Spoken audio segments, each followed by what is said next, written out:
चलो रिवाइज किया सबने, समझ में आ गया सबको? Chemical evolution, chemical theory. चलो क्या किया था इसमें?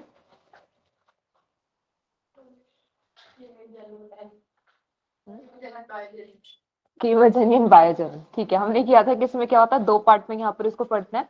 एक हमारे पास कीमोजेनी आता है, एक यहाँ पे क्या आता है बायोजेनी। कीमोजेनी में क्या पढ़ते हैं? फॉर्मेशन ऑफ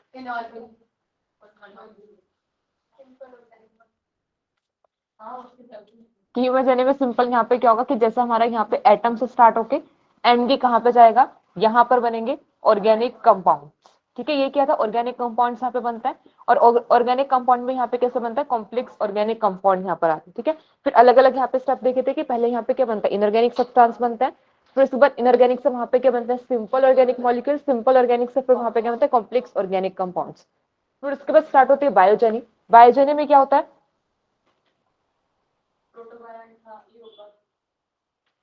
बायोजेनी में, हाँ बायोजेनी में क्या किया था कि यहाँ पर हमने देखा था कि सबसे पहले यहाँ पर क्या आता है, प्रोटोबायोन्ट्स आता है। प्रोटोबायोन्ट्स क्या होता है,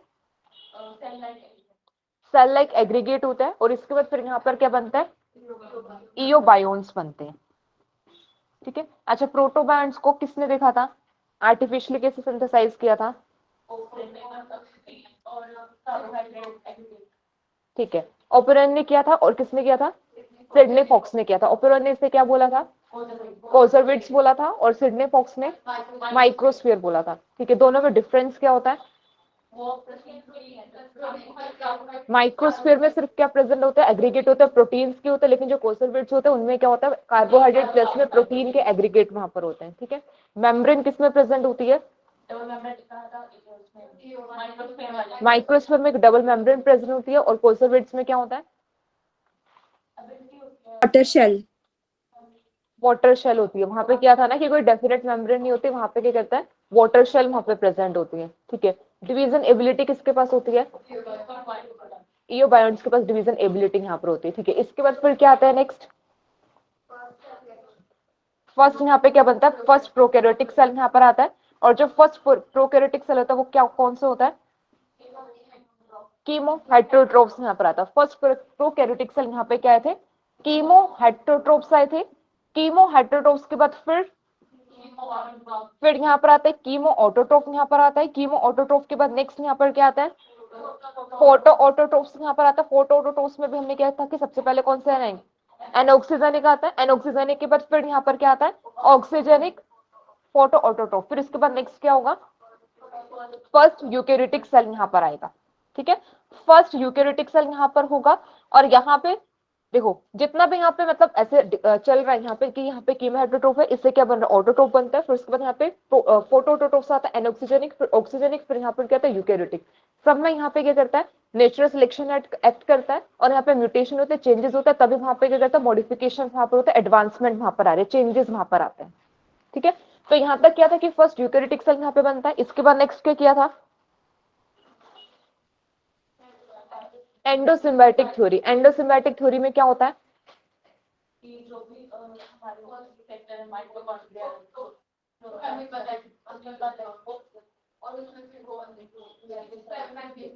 हाँ पहले देखो एंडोसिम्बायोटिक थ्योरी में सबसे,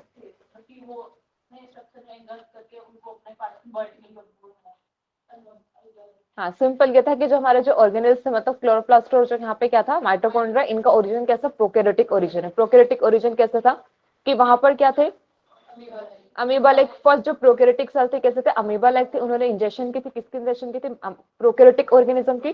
प्रोकैरियोटिक एक कैसे थे, एरोबिक थे, और एक वहां पे कौन सा था, फोटोसिंथेटिक। दोनों की वहां पे इंजेक्शन है। इंजेक्शन के बाद क्या हुआ था, वहां पे सेल वॉल का लॉस हो गया, और वहां पे वो सिम्बायोटिकली उसी के साथ वहां पे मतलब सिम्बायोटिकली एसोसिएट वहां पर हो गए। फिर वहां पे क्या हुआ कि जो एरोबिक बैक्टीरिया थे वो किसमें कन्वर्ट हो गया, माइटोकॉन्ड्रिया में फॉर्मेशन होगी। और जो फोटोसिंथेटिक था वो किसमें हो गया, क्लोरोप्लास्ट में हो गया। फिर इसके एविडेंसेस भी देखे थे कि दोनों में सिमिलैरिटीज होती है। एविडेंसेस में क्या क्या आता है, सेल साइज दोनों का सेम है, प्रोकैरियोटिक एंड क्लोरोप्लास्ट में माइटोकॉन्ड्रिया का। नेक्स्ट एफटीएस प्रोटीन प्रेजेंट होता है इनके डिवीजन प्लेन में। ठीक है, और सर्कुलर डीएनए होता है। एंड राइबोसोम यहाँ पे कौन सा होता है, 30s एंड 50s सब यूनिट्स प्रेजेंट होती है। ठीक है, तो यहाँ तक हमारा ओरिजिन ऑफ लाइफ कंप्लीट हुआ था। नेक्स्ट अब हम स्टार्ट करते हैं थ्योरी ऑफ एवोल्यूशन।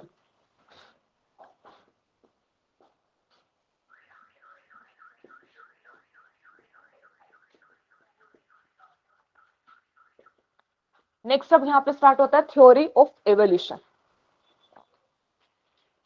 ठीक है, अभी तक देखो जो हमने थ्योरीज की थी वो हमें मतलब उन थ्योरीज में ये था कि हमने ये देखा था कि लाइफ का कैसे ओरिजिन होता है या फिर फर्स्ट सेल कैसे ओरिजिनेट हुआ। ठीक है, अब ये जो थ्योरीज है ये थ्योरीज ये बताती है कि कैसे एक species, how one species evolve into another.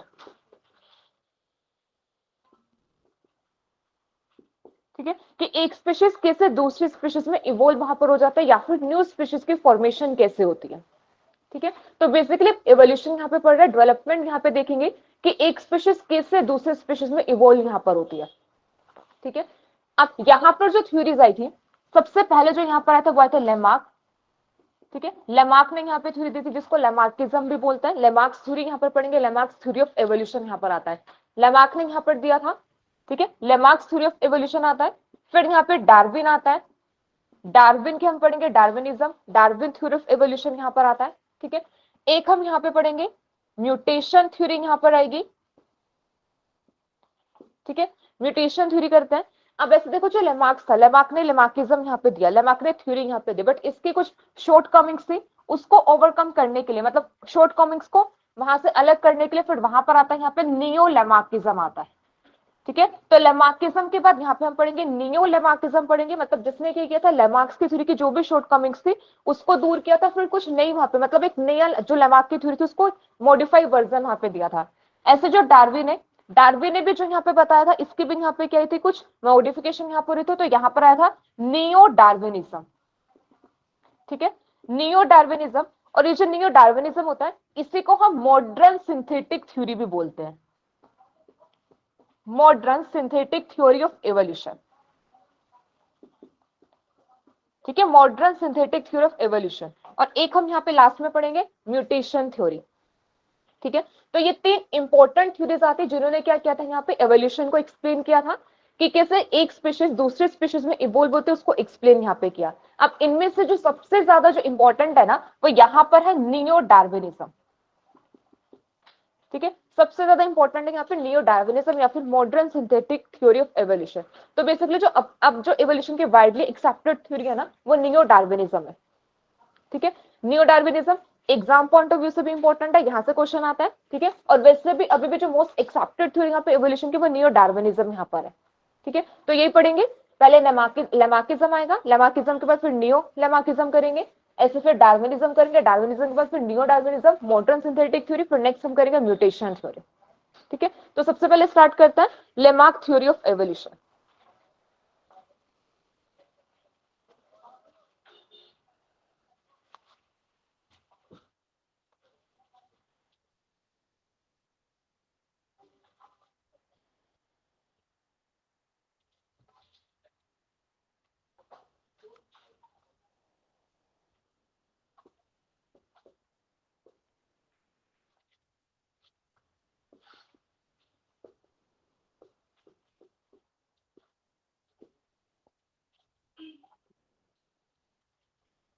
Lamarck theory of evolution, अच्छा लेमार्क के बारे में पढ़ा होगा ना, क्या बताया था लेमार्क ने?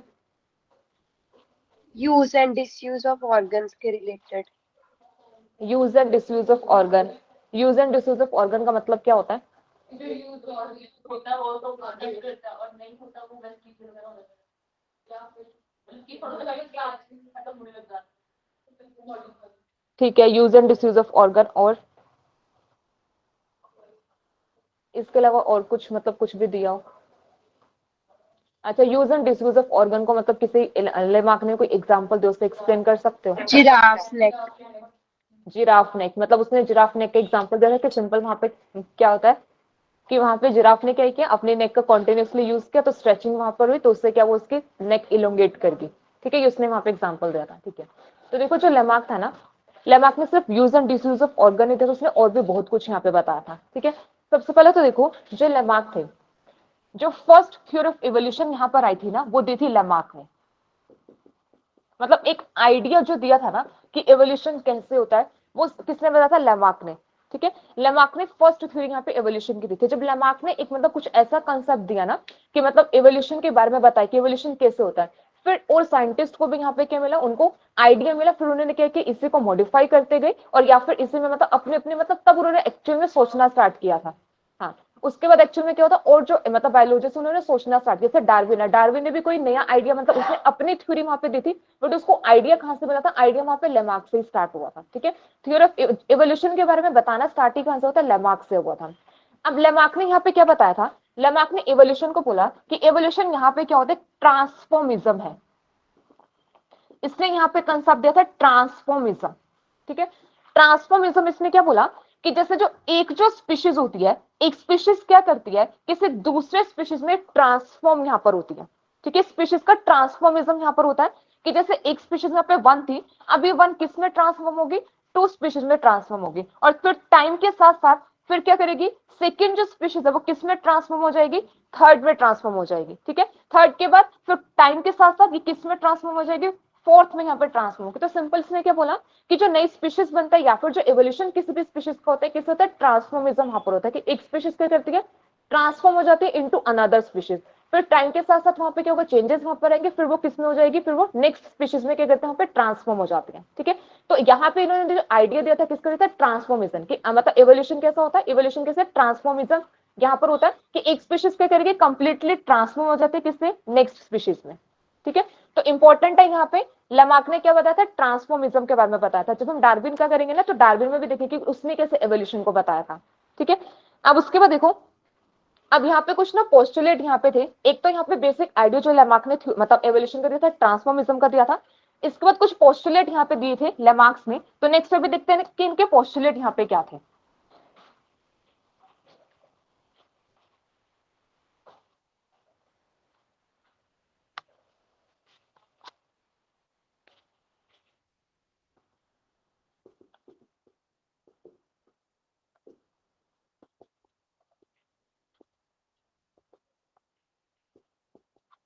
मेन पोस्टुलेट यहाँ पे करते हैं। सबसे पहला जो यहाँ पे पोस्टुलेट उन्होंने दिया था, फर्स्ट यहाँ पर आता है इंटरनल वाइटल फोर्स। फर्स्ट जो पोस्टुलेट था वो यहाँ पे था internal vital force. Internal vital force में क्या था, अभी जो लेमार्क थे ना, लेमार्क ऐसे बिलीव करते थे कि हर एक जो ऑर्गेनिज्म है इनके पास कुछ इंटरनल पावर है, या फिर इनकी जो यहाँ पे कुछ विल पावर है, उस विल पावर से यहाँ पे क्या हो सकता है, उनमें चेंजेस वहां पर आते हैं। ठीक है, इन्होंने क्या बोला कि जो हर एक ऑर्गेनिज्म होता है, हर एक ऑर्गेनिज्म के पास यहाँ पे क्या है, कुछ ना कुछ इंटरनल वाइटल फोर्स है, कुछ ना कुछ उसकी विल पावर इतने स्ट्रॉन्ग होते हैं कि वो क्या कर सकता है, अपने अंदर कुछ ना कुछ चेंजेस वहां पर आते हैं। ठीक है, इसमें लिखो इंटरनल वाइटल फोर्स में Lamarck believed that every organism every organism has has some vital forces has some vital forces or willpower or willpower and he can develop and he can develop new structure or new organs accordingly, new structure और organs accordingly. ठीक है, तो simple उन्होंने बोला कि हर एक organism के पास कुछ ना कुछ क्या होते हैं, उनकी वाइटल फोर्स होते हैं इंटरनली, या फिर उनकी विल पावर ऐसी होती है कि वो क्या कर सकता है, कुछ ना कुछ नए ऑर्गन्स या फिर नए स्ट्रक्चर की फॉर्मेशन ये कर सकता है। लेकिन उन्होंने ये नहीं बताया कि ये वाइटल फोर्स है क्या। ठीक है, ये मैंने नहीं बताया कि वाइटल फोर्स है क्या, बट ये बता दे कि हाँ कुछ ना कुछ विल पावर है, कुछ ना कुछ मतलब इंटरनल फोर्स है जो क्या करते हैं वहां पे किसी भी ऑर्गेनिज्म को मतलब हेल्प करते हैं क्या करने में, नए ऑर्गन्स या फिर नए स्ट्रक्चर्स को डेवलप करने में। ठीक है, अच्छा ये बताओ ऐसा हो सकता है, मतलब हम अपनी विल पावर के अकॉर्डिंग अपना कोई भी ऑर्गन्स को डेवलप कर सकते हैं। मतलब सिंपल लेमार्क ने एक बात ये बोली थी कि हर एक ऑर्गेनिज्म के पास ऐसी एबिलिटी है कि जैसे हमारी विल पावर होगी ना, जैसे मतलब सोच रहे जैसे कुछ भी बहुत स्ट्रॉन्ग विल पावर है कि हाँ, जैसे सपोज कि हमने यहाँ पे ऐसे स्ट्रॉन्गली मतलब विल पावर ऐसे कि हमारे विंग्स आ जाए, कि हमारे विंग्स आ जाएंगे, नहीं होगा ना। ट्रेन का हम जैसे कि बहुत सारे सोचते हैं, ऑब्वियसली हम उसको यूज करें तो नहीं नहीं, देखो वो अलग चीज है, use and disuse of organ तो अलग चीज है। यूज एंड डिसयूज का तो सिंपल कि जो हमारे पास ऑलरेडी ऑर्गन है उनका हम यूज करें, या फिर उसको क्या करें, डिसयूज कर रहे हैं, या फिर उसको यूज ही नहीं कर रहे, या फिर उसको प्रॉपर बहुत अच्छे तरीके से यूज कर रहा है, वो चीज। लेकिन यहाँ पर तो क्या बोल रहे हैं कि जैसे हम जो सोच रहे हैं, या फिर क्या हो रहा है, हमारा जो विल पावर है वही वहां पर रिस्पॉन्सिबल हो रही है न्यू ऑर्गन्स को बनाने में, न्यू स्ट्रक्चर्स को बनाने में। इन्होंने सिंपल ऐसे बोल दिया कि हर एक जो ऑर्गेनिज्म होता है उसमें जो न्यू स्ट्रक्चर की फॉर्मेशन होती है उसके लिए रिस्पॉन्सिबल कौन है, कुछ ना कुछ इंटरनल वाइटल फोर्सेज होती है हर एक ऑर्गेनिज्म के पास है, कि उसकी विल पावर बेसिकली वहां पे रोल प्ले करते हैं क्या करने में, नए स्ट्रक्चर को वहां पे फॉर्म करने में। लेकिन एक्चुअल में वो इंटरनल फोर्स है क्या, वो नहीं बताया। ठीक है, तो फर्स्ट जो पोस्टुलेट है उन्होंने ये बोला कि हर एक ऑर्गेनिज्म के पास कुछ ना कुछ वहां पे क्या होता है, इंटरनल वाइटल फोर्सेज वहां पर होती है। सेकेंड था, सेकेंड जो पोस्टुलेट था वो यहाँ पे था बॉडी साइज लार्ज। ठीक है, बॉडी साइज लार्ज मतलब इन्होंने सिंपल बोला कि किसी भी ऑर्गेनिज्म का जैसे जैसे इवोल्यूशन होता है वैसे वैसे उसका बॉडी साइज इंक्रीज करता है। जैसे जैसे किसी भी स्पीशीज का या फिर किसी भी ऑर्गेनिज्म का क्या होगा, एवोल्यूशन होगा, एवोल्यूशन के साथ साथ उसका बॉडी साइज भी क्या करता है, इंक्रीज करता है। ये बताओ ऐसा होता है कि अगर किसी भी ऑर्गेनिज्म का एवोल्यूशन हो रहा है, वही सेम बात कि ऐसा हर एक के केस में जरूरी नहीं है, कि हर एक केस में ऐसा नहीं होता है कि एवोल्यूशन के मतलब जैसे जैसे एवोल्यूशन हो रहा है वैसे वैसे बॉडी साइज इंक्रीज करता है। कुछ ऐसे एग्जांपल भी है कि जहां पर क्या देखा गया कि उनका बॉडी साइज करके रिड्यूस किया, जैसे इसमें एग्जांपल क्या था, फर्न्स का भी एग्जांपल आता है। फर्न्स में पहले जो थी ना वो बहुत बड़ी थी, लार्ज, लेकिन जैसे जैसे उनका एवोल्यूशन है उनका साइज स्मॉल हुआ। ठीक है, तो सेकंड उन्होंने पोस्टुलेट क्या दिया था कि बॉडी साइज क्या करता है, लार्ज करता है, लार्ज होता रहता है, कैसे जैसे जैसे जैसे वहां पे क्या होता रहता है, एवोल्यूशन वहां पर होता रहता है। तो सेकंड पोस्टुलेट था लेमार्क का ही। ठीक है, first internal vital force, second उन्होंने क्यों बोला कि with the course of evolution body size increases, कि बॉडी साइज वहां पे क्या करता रहता है, इंक्रीज वहां पे करता रहता है, बॉडी साइज वहां पे क्या करता है, लार्ज वहां पर होता है। ठीक है, थर्ड पोस्टुलेट देखो, थर्ड उन्होंने क्या बोला,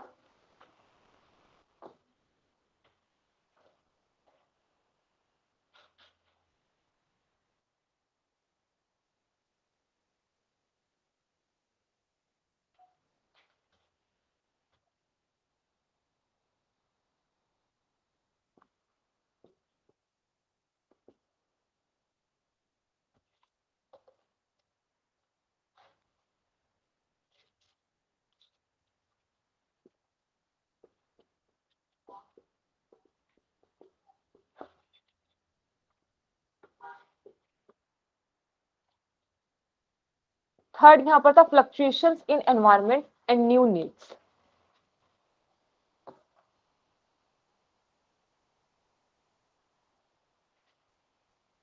अब इनमें सिंपल क्या बोला कि जो एनवायरमेंट होता है, एनवायरमेंट क्या है, एनवायरमेंट इज नॉट स्टैटिक।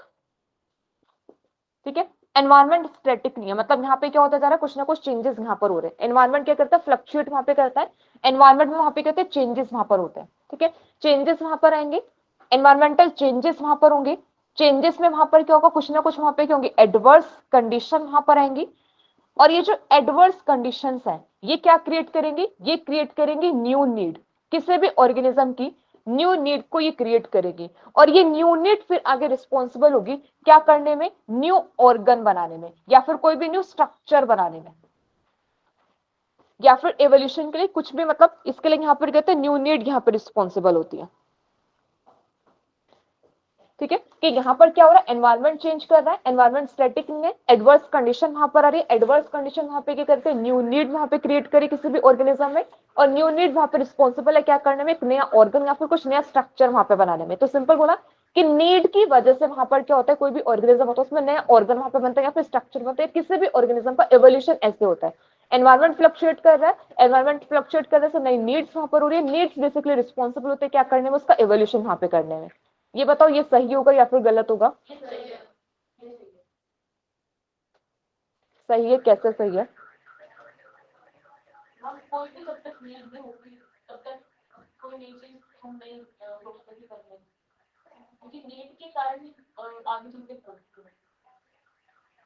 देखो नीड के कारण, देखो ये चीज तो सही है कि एनवायरनमेंट स्टैटिक नहीं होता, एनवायरनमेंट में चेंजेस होते रहते हैं। ठीक है, एनवायरनमेंट फ्लक्चुएट करता है, ठीक है, चेंजेस वहां पर होंगे, उसके अकॉर्डिंग एडेप्टेशन वहां पर होंगे, एडेप्टेशन के अकॉर्डिंग वहां पे एवोल्यूशन वहां पर होगा। बट देखो वहां पे नई नीड्स, सॉरी बट नई नीड्स वहां पे किसी भी नई ऑर्गन के लिए रिस्पॉन्सिबल नहीं होगी।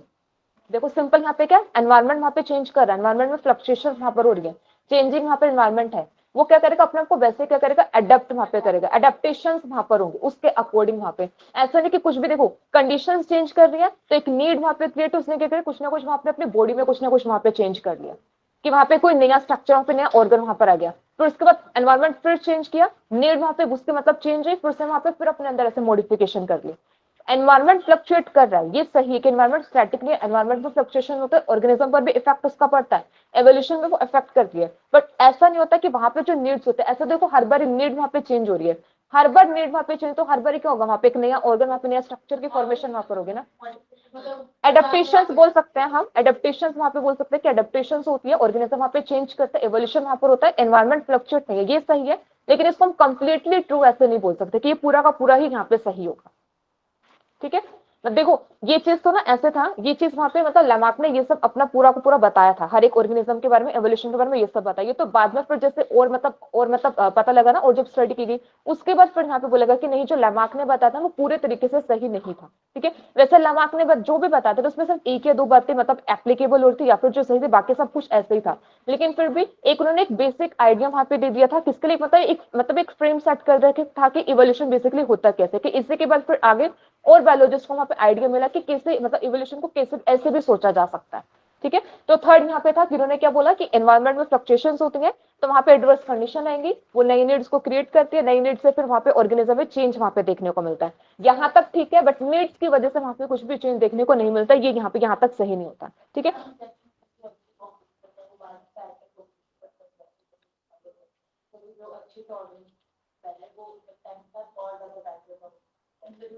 हाँ बेटर, हाँ।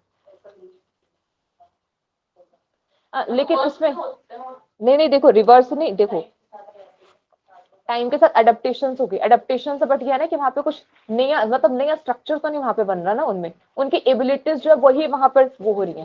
ठीक है, मतलब ये देखो इसको 100% करेक्ट नहीं बोल सकते ना, ये ठीक है बट 100% यहाँ पे करेक्ट नहीं होगा।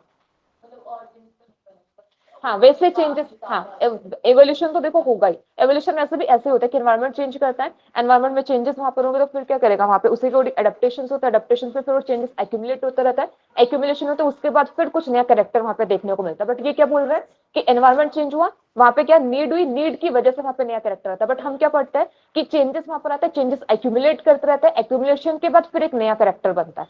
ठीक है, लेकिन इनके अकॉर्डिंग क्या था कि नीड नीड वहां पे क्या करिए, एक नया करेक्टर वहां पे बना देती है। ठीक है, बेसिक हम क्या बोलते हैं कि नए कैरेक्टर की फॉर्मेशन कैसे होगा, चेंजेस एक्यूमुलेट होते रहते हैं, और बहुत मतलब टाइम के बाद फिर कुछ नया कैरेक्टर वहां पे देखने को मिलता है।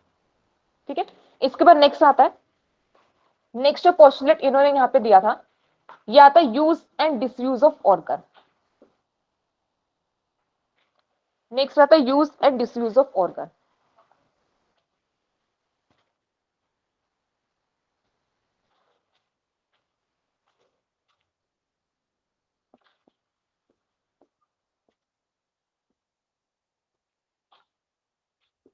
कि use and disuse of organ, इसके अकॉर्डिंग सिंपल बोला कि अगर किसी भी ऑर्गन ऑर्गन का कंटिन्यू क्या होता जाएगा, वहां पे यूज होता जाएगा। ठीक है, वो वहां के उसमें क्या होगा, मॉडिफिकेशन वहां पर हो जाएंगी, और अगर किसी भी ऑर्गन का लॉन्ग टाइम तक यूज नहीं होता तो वो क्या हो जाता है, डिसअपियर हो जाता है। ठीक है, तो सिंपल ये बोला था कि किसी भी ऑर्गन का क्या क्या कर रहा है पे लॉन्ग टाइम कॉन्टिन्यूटी, मतलब कॉन्टिन्यूटी में उसको यूज कर रहा है, तो सिंपल का उसमें मॉडिफिकेशन वहां पर आ जाती है, कुछ नई चेंजेस वहां पे देखने को मिलेंगे। लेकिन अगर उस और किसी भी ऑर्गन का अगर यूज नहीं हो रहा है लॉन्ग टाइम तक, तो वो क्या होगा, वहां पे फिर डिसअपियर हो जाता है। ये सही होगा।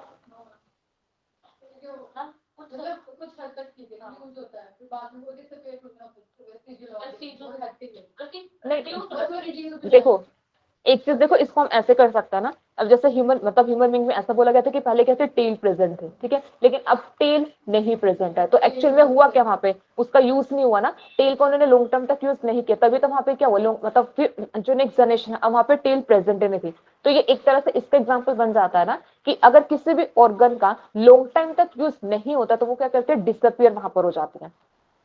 ठीक है, लेकिन देखो ये था, हम ये बोल सकते हैं कि लमार्क ने फिर वेस्टिजियल ऑर्गन के बारे में नहीं बताया था, मतलब वो चीज हम इससे एक्सप्लेन नहीं कर सकते, बट ये हम कहीं ना कहीं सही बोल सकते हैं कि ऐसा होता है कि ऑर्गन का अगर कॉन्टिन्यूटी में यूज करते जाएंगे तो उसमें मॉडिफिकेशन होता है, लेकिन अगर उसको लॉन्ग टर्म तक यूज नहीं किया तो वो क्या जाता है, डिसअपियर वहां पर हो जाता है।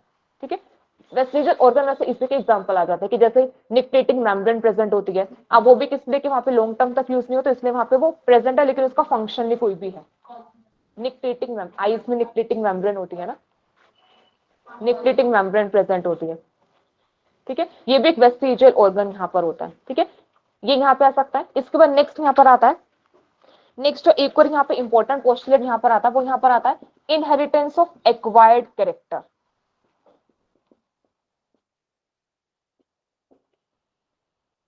इनहेरिटेंस ऑफ एक्वायर्ड कैरेक्टर, इसका मतलब क्या होगा? एक्वायर्ड कैरेक्टर्स क्या होता है? नहीं, I'm like masculine body. दो टाइप के कैरेक्टर्स होता है ना, एक एक्वायर्ड होता है, एक हेरिटेबल होता है। एक्वायर्ड होता है कि जो आफ्टर बर्थ कोई भी मॉडिफिकेशन हमारी बॉडी में आता है ना, उसे एक्वायर्ड कैरेक्टर बोलते हैं, ठीक है। हेरिटेबल कैरेक्टर होता है जो कहां से मिलता है? हमें पेरेंट्स से मिलता है, जनरेशन आफ्टर जनरेशन जो ट्रांसफर होता रहता है। इन्होंने क्या बोला कि जैसे कोई भी ऑर्गेनिज्म है, किसी भी ऑर्गेनिज्म में क्या हुआ आफ्टर बर्थ, उसमें कुछ भी मॉडिफिकेशन वहां पर है, कुछ भी चेंजेस वहां पर है, और वो कैरेक्टर कैसे करता है? फिर वो इनहेरिटेड होता है, मतलब वो कैरेक्टर्स को क्या कर सकता है आगे ऑर्गेनिज्म में ट्रांसफर, अपने ऑफस्प्रिंग में क्या करते हैं? ट्रांसफर वहां पे करते हैं। इसको सिंपल क्या बोलते हैं? Inheritance of acquired character. Acquired character वो जो आफ्टर बर्थ आते हैं, ठीक है, आफ्टर बर्थ उनमें कुछ भी मॉडिफिकेशन वहां पर हुई है, उसके बाद फिर वो क्या करता है? उन कैरेक्टर्स के उनके क्या होते हैं? इनहेरिटेंस वहां पर होती है। तो बताओ ये कैसे, ये सही होगा या फिर नहीं होगा?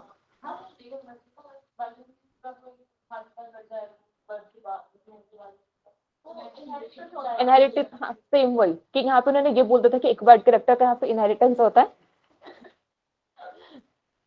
अच्छा, इसमें एग्जांपल ना ये भी आ जाता है, जैसे जो मतलब होता है ना, जैसे किसी की मस्कुलाइन बॉडी है, मतलब उन्होंने क्या किया आफ्टर बर्थ उस चीज को बनाया, लेकिन वो ऐसा तो नहीं ना कि आगे ऑफस्प्रिंग में भी आगे वो सेम मैसेज आएगी, ठीक है। तो उन्होंने सिंपल बोल दिया कि एक्वायर्ड कैरेक्टर का इनहेरिटेंस होता है, बट मतलब ऐसा नहीं होता, एक्वायर्ड कैरेक्टर इनहेरिटेड नहीं होते अनटिल और अनलेस वो चेंजेस जर्म सेल्स में नहीं आता।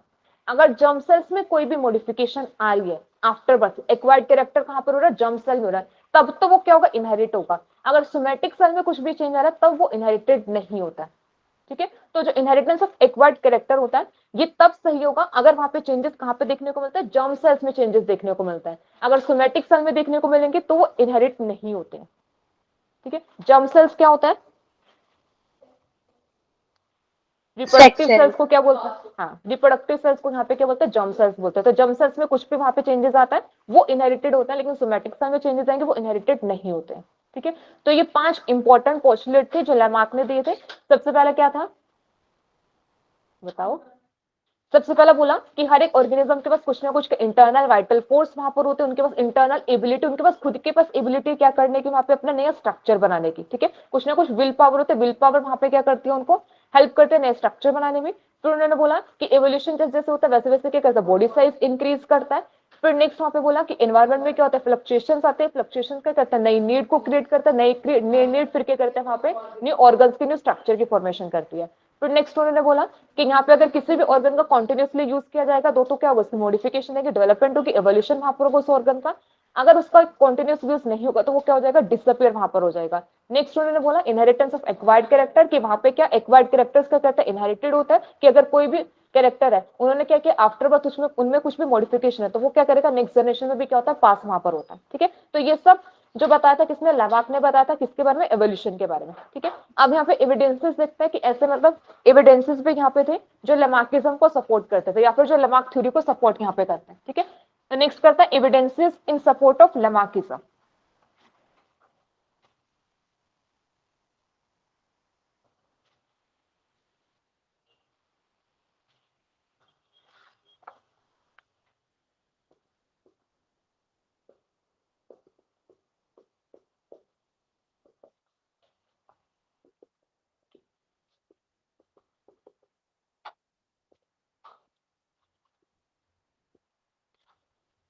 नेक्स्ट आता है एविडेंसेस करता है, एविडेंसेस जो किसको सपोर्ट करता है? लैमार्किज्म को सपोर्ट यहाँ पे करेंगे, ठीक है। सबसे पहले तो यहाँ पे एविडेंस किसका जाता है? मतलब जो एक्चुअल में लैमार्क ने दिया था, लॉन्ग नेक्ड जिराफ, ठीक है। ये हम यूज एंड डिसयूज ऑफ और यूज ऑफ ऑर्गन में भी इसको पढ़ लेता है कि यहाँ पे क्या होगा कि सिंपल यहाँ पे उन्होंने क्या किया? अपनी नेक को वहां पे यूज किया, कॉन्टिन्यूटी मतलब कॉन्टिन्यूस यूज किया, स्ट्रेचिंग भी वहां पे नेक की, और नेक का साइज वहां पे क्या होगा? इलोंगेट हो गया। अच्छा, इसी चीज को डार्विन ने भी बताया था। डार्विन ने मतलब जो नेचुरल सिलेक्शन था, वेरिएशन था, उससे रिलेट करके उन्होंने जिराफ का मतलब नेक के बारे में बताया था वैसे, ठीक है। लेकिन यहाँ पे लेमार्क ने क्या बोला था कि जो जिराफ के जो मतलब लॉन्ग नेक है उसका रीजन वहां पे क्या हुआ कि पहले शॉर्ट नेक जिराफ थे। शॉर्ट नेक देखो सिंपल है, उसको हम कैसे भी पढ़ सकते हैं। इन्होंने क्या बोला कि पहले क्या थे, शॉर्ट नेक जिराफ थे, ठीक है। शॉर्ट नेक जिराफ ट्रांसफॉर्म हो गए किसमें, लॉन्ग नेक जिराफ। तो इसको क्या भी बोल सकते हैं कि यहाँ पर क्या हुआ, यहाँ पर हो रहा है ट्रांसफॉर्मिज्म। ट्रांसफॉर्मिज्म हो रहा है ना, कि एक किस में ट्रांसफॉर्म हो रही है, वो दूसरे स्पीशीज में या फिर किसमें क्या करें, दूसरे ऑर्गेनिज्म में वहां पे ट्रांसफॉर्म हो। पहले वहां पे क्या था, शॉर्ट नेक जिराफ थे, वो किस में ट्रांसफॉर्म हो गए, किसमें, लॉन्ग नेक जिराफ में वहां पे ट्रांसफॉर्म वहां पर हो गए। और किस लिए यहाँ पे, क्योंकि यहाँ पे स्ट्रेचिंग ऑफ नेक यहाँ पर हुआ, उन्होंने अपने मतलब नेक को वहां पे क्या किया, कॉन्टिन्यूस वहां पे यूज किया, यूज करने से वहां पे एक वो किस में ट्रांसफॉर्म हो गया, दूसरी स्पीशीज में वहां पे क्या करता है, ट्रांसफॉर्म वहां पर हो जाता है, ठीक है। सेकेंड यहाँ पर जो एग्जाम्पल आता है, सेकेंड आता है loss of limbs in snakes, ठीक है। अब स्नेक्स में लिम्स नहीं प्रेजेंट होती है, ठीक है। अब उसका भी रीजन यहाँ पे क्या दिया गया कि यहाँ पे जो इनकी जो लिम्स लॉस हुआ था वो भी इसी की वजह से कि वहां पे उन्होंने यूज नहीं किया ऑर्गन को, तो वहां पे क्या हुआ, कुछ टाइम के बाद वहां पे लिम्स उनकी डिसअपियर वहां पर होगी, ठीक है। और फिर देखो इसको ऐसे, इसे कोई फिर इसको ऐसे भी पढ़ लेते हैं कि कैसे इनहेरिटेंस ऑफ एक्वायर्ड कैरेक्टर, कि क्या हुआ कि ऑर्गेनिज्म वहां पर आए कि जिनके कैसे थे, मतलब जैसे स्नेक थे, स्नेक के वहां पे लिम्बलेस स्नेक वहां पर आए, फिर यही कैरेक्टर क्या होता गया, इनहेरिटेड वहां पर होता गया, ठीक है। कि पहले कैरेक्टर वहां पर है लिम्बलेस, मतलब लिम वहां पे नहीं थे, फिर वो स्नेक ने क्या अपने कैरेक्टर्स को वहां पे ट्रांसफॉर्म वहां पे किया, ठीक है। अब से यहाँ पर भी ट्रांसफॉर्मिज्म चल रहा है कि पहले स्नेक से जिनकी लिम थी वो किसमें ट्रांसफॉर्म हो गए, किसमें, लिम्बलेस स्नेक्स में वहां पे ट्रांसफॉर्म हो गए, ठीक है। इसके बाद नेक्स्ट यहाँ पर आता है, नेक्स्ट यहाँ पे आता है cave fishes are blind. Cave fishes कैसे होते हैं, ब्लाइंड। अब सिंपल, केव में वहां पे क्या है, मतलब डार्क है, ठीक है, बिल्कुल। तो अब वहां पे क्या उनको जरूरत है, मतलब उन्होंने क्या किया, लॉन्ग टर्म तक आइस को वो यूज नहीं कर रहे, इसलिए वहां पे वो मतलब कैसे होगी, ब्लाइंड है। फिशेस वहां पे कैसी है, ब्लाइंड वहां पर है, ठीक है। केव फिशेस कैसे, ब्लाइंड। इसके अलावा नेक्स्ट एविडेंस जो यहाँ पर आता है वो आता है फ्लाइटलेस बर्ड्स, ठीक है। फ्लाइटलेस बर्ड्स का भी सेम कि वहां पे क्या हुआ, एवोल्यूशन के साथ उनका बॉडी साइज इंक्रीज कर गया और उन्होंने क्या किया, अपना विंग्स को यूज नहीं किया, तो इसलिए वो कैसे होगी, फ्लाइटलेस वहां पर होगी, ठीक है। फ्लाइटलेस बर्ड्स वहां पर आ जाता है। तो ये कुछ एग्जांपल्स यहाँ पर आता है जो बेसिकली किसको मतलब किसको सपोर्ट करते हैं, लेमार्किज्म को। मतलब बेसिकली लेमार्क ने कुछ एग्जांपल्स यहाँ पे दिए थे, ठीक है। एविडेंसेस यहाँ पर आता है इन सपोर्ट ऑफ लेमार्किज्म। अब नेक्स्ट हम करते हैं, नेक्स्ट आता है क्रिटिसिज्म फॉर लेमार्किज्म।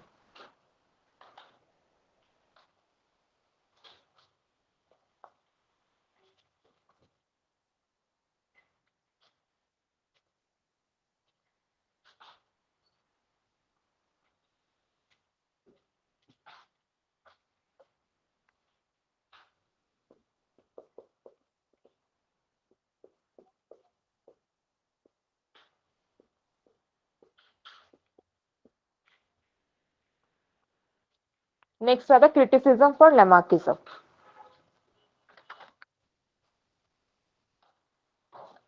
अच्छा, क्रिटिसिज्म में ना सिंपल एक तो हम एग्जांपल इसका बॉडी साइज वाला ही कर लेते हैं कि यहाँ पे लमार्क ने क्या बोला था कि एवोल्यूशन के साथ साथ यहाँ पे क्या करता है, बॉडी साइज क्या करता है, इंक्रीज करता है। लेकिन यहाँ पे बहुत सारे ऐसे एग्जांपल्स होते हैं कि जहाँ पे बॉडी साइज क्या करता है, वहां पे इंक्रीज नहीं किया, ठीक है। इसमें लिख लो,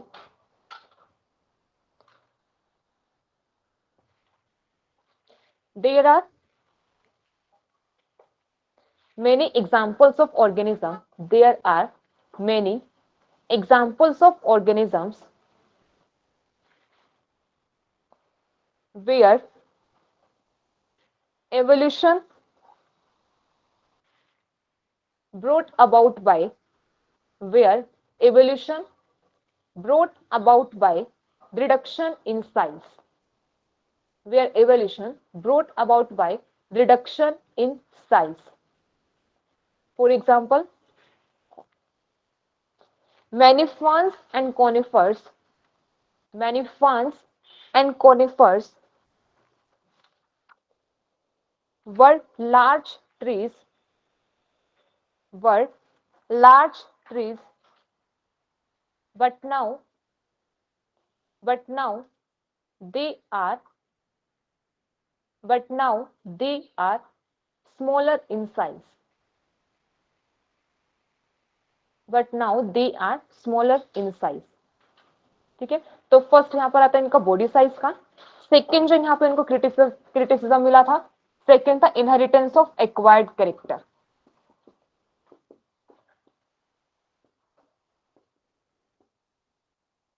ठीक है, इनहेरिटेंस ऑफ एक्वायर्ड कैरेक्टर। इसमें भी देखो एग्जाम्पल यहाँ पे क्या आ जाएगा, एग्जाम्पल लिखो इसमें, blacksmith and metal workers, blacksmith and metal workers have strong muscles, but such muscles is not transmitted to their offspring.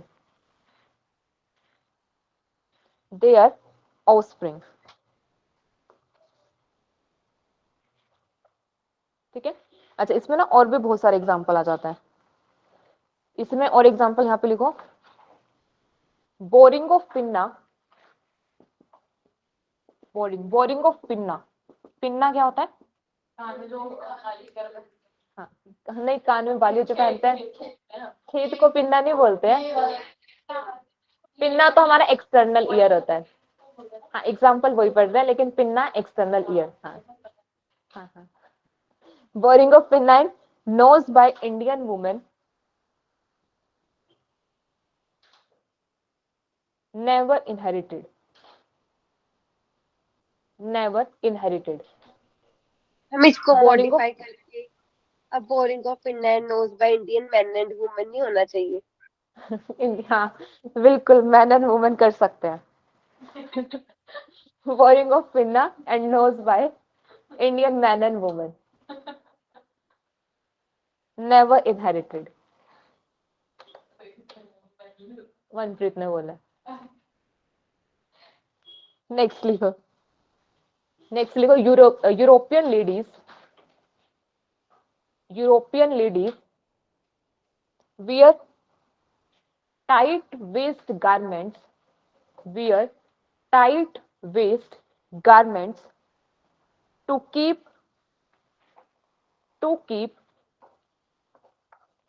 waist cylindrical,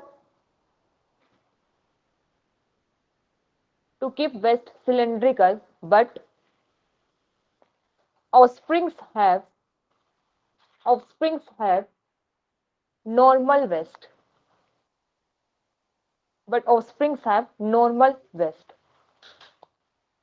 मतलब कभी देखा ऐसे, मतलब देखा होगा कभी कि जो यूरोपियन लेडीज होती है ना, वो टाइट वेस्ट गारमेंट्स पहनती है, सिंपल किस लिए? उनको सिलेंड्रिकल रखने के लिए। अच्छा, एक ऐसा भी होता है ना, एक वो भी करता है, नेक में भी कुछ पहनते हैं अपनी नेक को इलोंगेट करने के लिए, बहुत लंबी करने के लिए।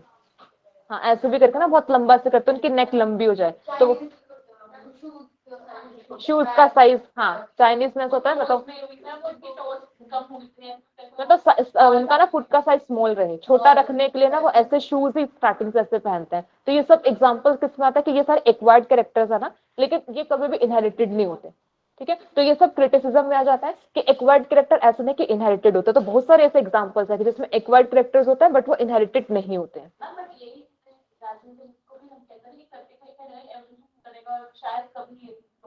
शायद कभी, मतलब वो है ना कि शायद आ गया ना, मतलब हो भी सकता, नहीं भी हो सकता ना, बट अभी तक तो हम ये देखते जा रहे कि अभी तक तो ऐसा कुछ हो नहीं रहा है ना। जर्म सेल्स में होगा वही सेम कि अगर चेंजेस अगर जर्म सेल्स में होते तो हम मतलब बोल सकते हैं कि हाँ ये इनहेरिटेड होंगे, लेकिन ये सोमैटिक सेल्स में चेंजेस होते तो इसलिए इनहेरिटेड नहीं होते।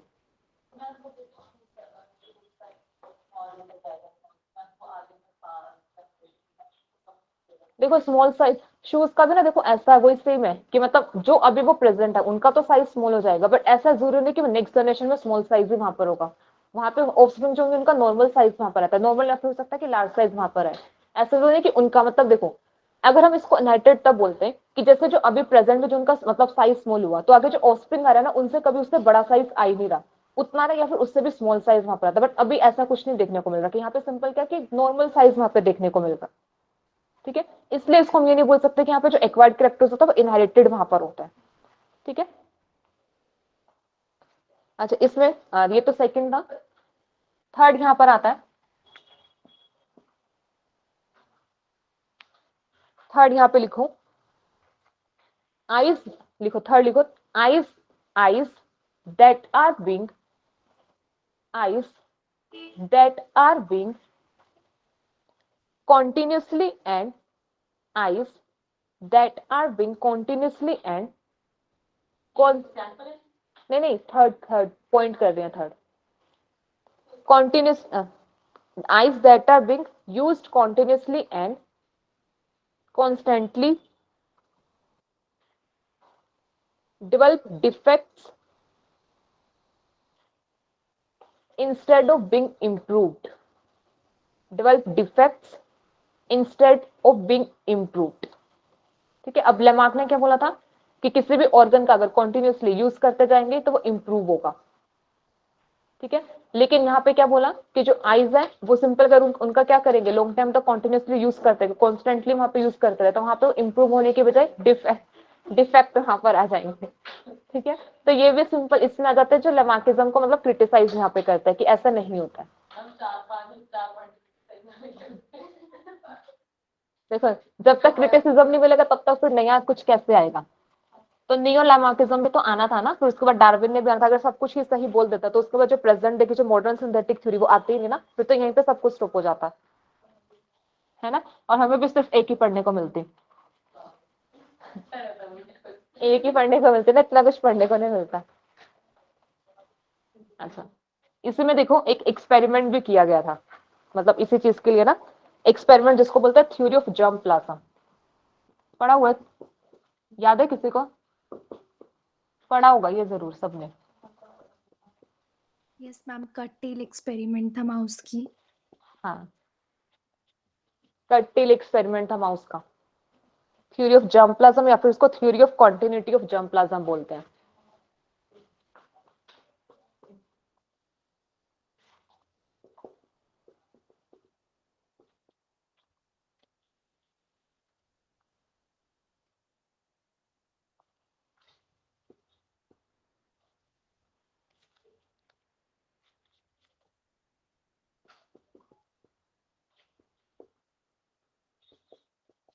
ये एक्सपेरिमेंट किया था ऑगस्ट विसमैन। ठीक है, मतलब जो यहाँ पे लेमार्क थे ना, लेमार्क की थ्योरी को ही ना, मतलब उसी चीज को इनहेरिटेंस ऑफ एक्वायर्ड कैरेक्टर को यहाँ पे ना बताने के लिए उन्होंने एक्सपेरिमेंट यहाँ पे किया।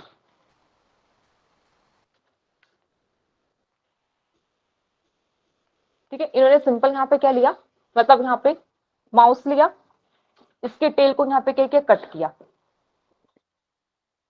ठीक है, टेल को कट किया और यहाँ पे क्या दिखा कि जो नेक्स्ट जनरेशन थी ना, नेक्स्ट जनरेशन में, अब देखो, अब इसके अकॉर्डिंग जो लेमार्क ने बोला कि यहाँ पे क्या करते हैं, माउस के टेल को कट कर दे, तो यहाँ पे कोई एक्वायर्ड कैरेक्टर यहाँ पर हुआ। अब नेक्स्ट जो जनरेशन थी वहां पे भी क्या होना चाहिए थे, टेललेस माउस आने चाहिए थे, बट नेक्स्ट जनरेशन में भी यहाँ पे क्या देखते हैं, यहाँ पे जो माउस आता है वो कैसा आता है, विद टेल यहाँ पर आएंगे। ठीक है, फिर उन्होंने क्या किया, इसकी दोबारा से फिर से टेल को कट किया। ठीक है, और ऐसा उन्होंने किया अप टू 22 जनरेशन तक किया, और अप टू 22 जनरेशन तक उन्हें उन्हें कोई भी माउस, टेललेस माउस नहीं मिला।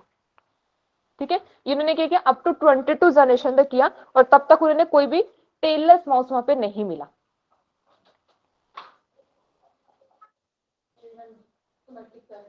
सोमैटिक सेल में था, यही से फिर ये जो थे ना विल्सनर, इन्होंने यही बताया था कि अगर कुछ भी चेंजेस कहां पर होता है, जर्म सेल्स में होता है, तब वो चेंजेस क्या होता है, इनहेरिटेड होता है। अगर चेंजेस कहां पे आएंगे, सोमैटिक सेल्स में होता है, तो वो चेंजेस ट्रांसमिट नहीं होते, तब इसको थ्योरी ऑफ जर्म प्लाज्म यहाँ पे बोलते हैं। ठीक है, जैसे यहाँ पे जर्म प्लाज्म यहाँ पे ये होगा ना, जैसे अगर सिंपल हम बोले, हमारे पास जो प्रोटोप्लाज्म होता है, प्रोटोप्लाज्म हम जनरली बोल सकते हैं कि दो टाइप का यहाँ पर होता है। एक हमारे पास होता है सोमैटोप्लाज्म, ठीक है, और एक हमारे पास होता है जर्म प्लाज्म यहाँ पर होता है। जर्म प्लाज्म मतलब जो जर्म सेल्स में होगा, सोमैटोप्लाज्म मतलब जो सोमैटिक सेल में यहाँ पर होता है। ठीक है, इसमें लिखो, एक लाइन लिख लो, he said that changes made in somatic cells, changes made in somatic cells do not transfer, changes made in somatic cell do not transfer to the next generation, to the next generation, while changes made in, while changes made in germ cells, while changes made in germ cells lead to inheritance, lead to inheritance in all following generation, lead to inheritance in all following generation.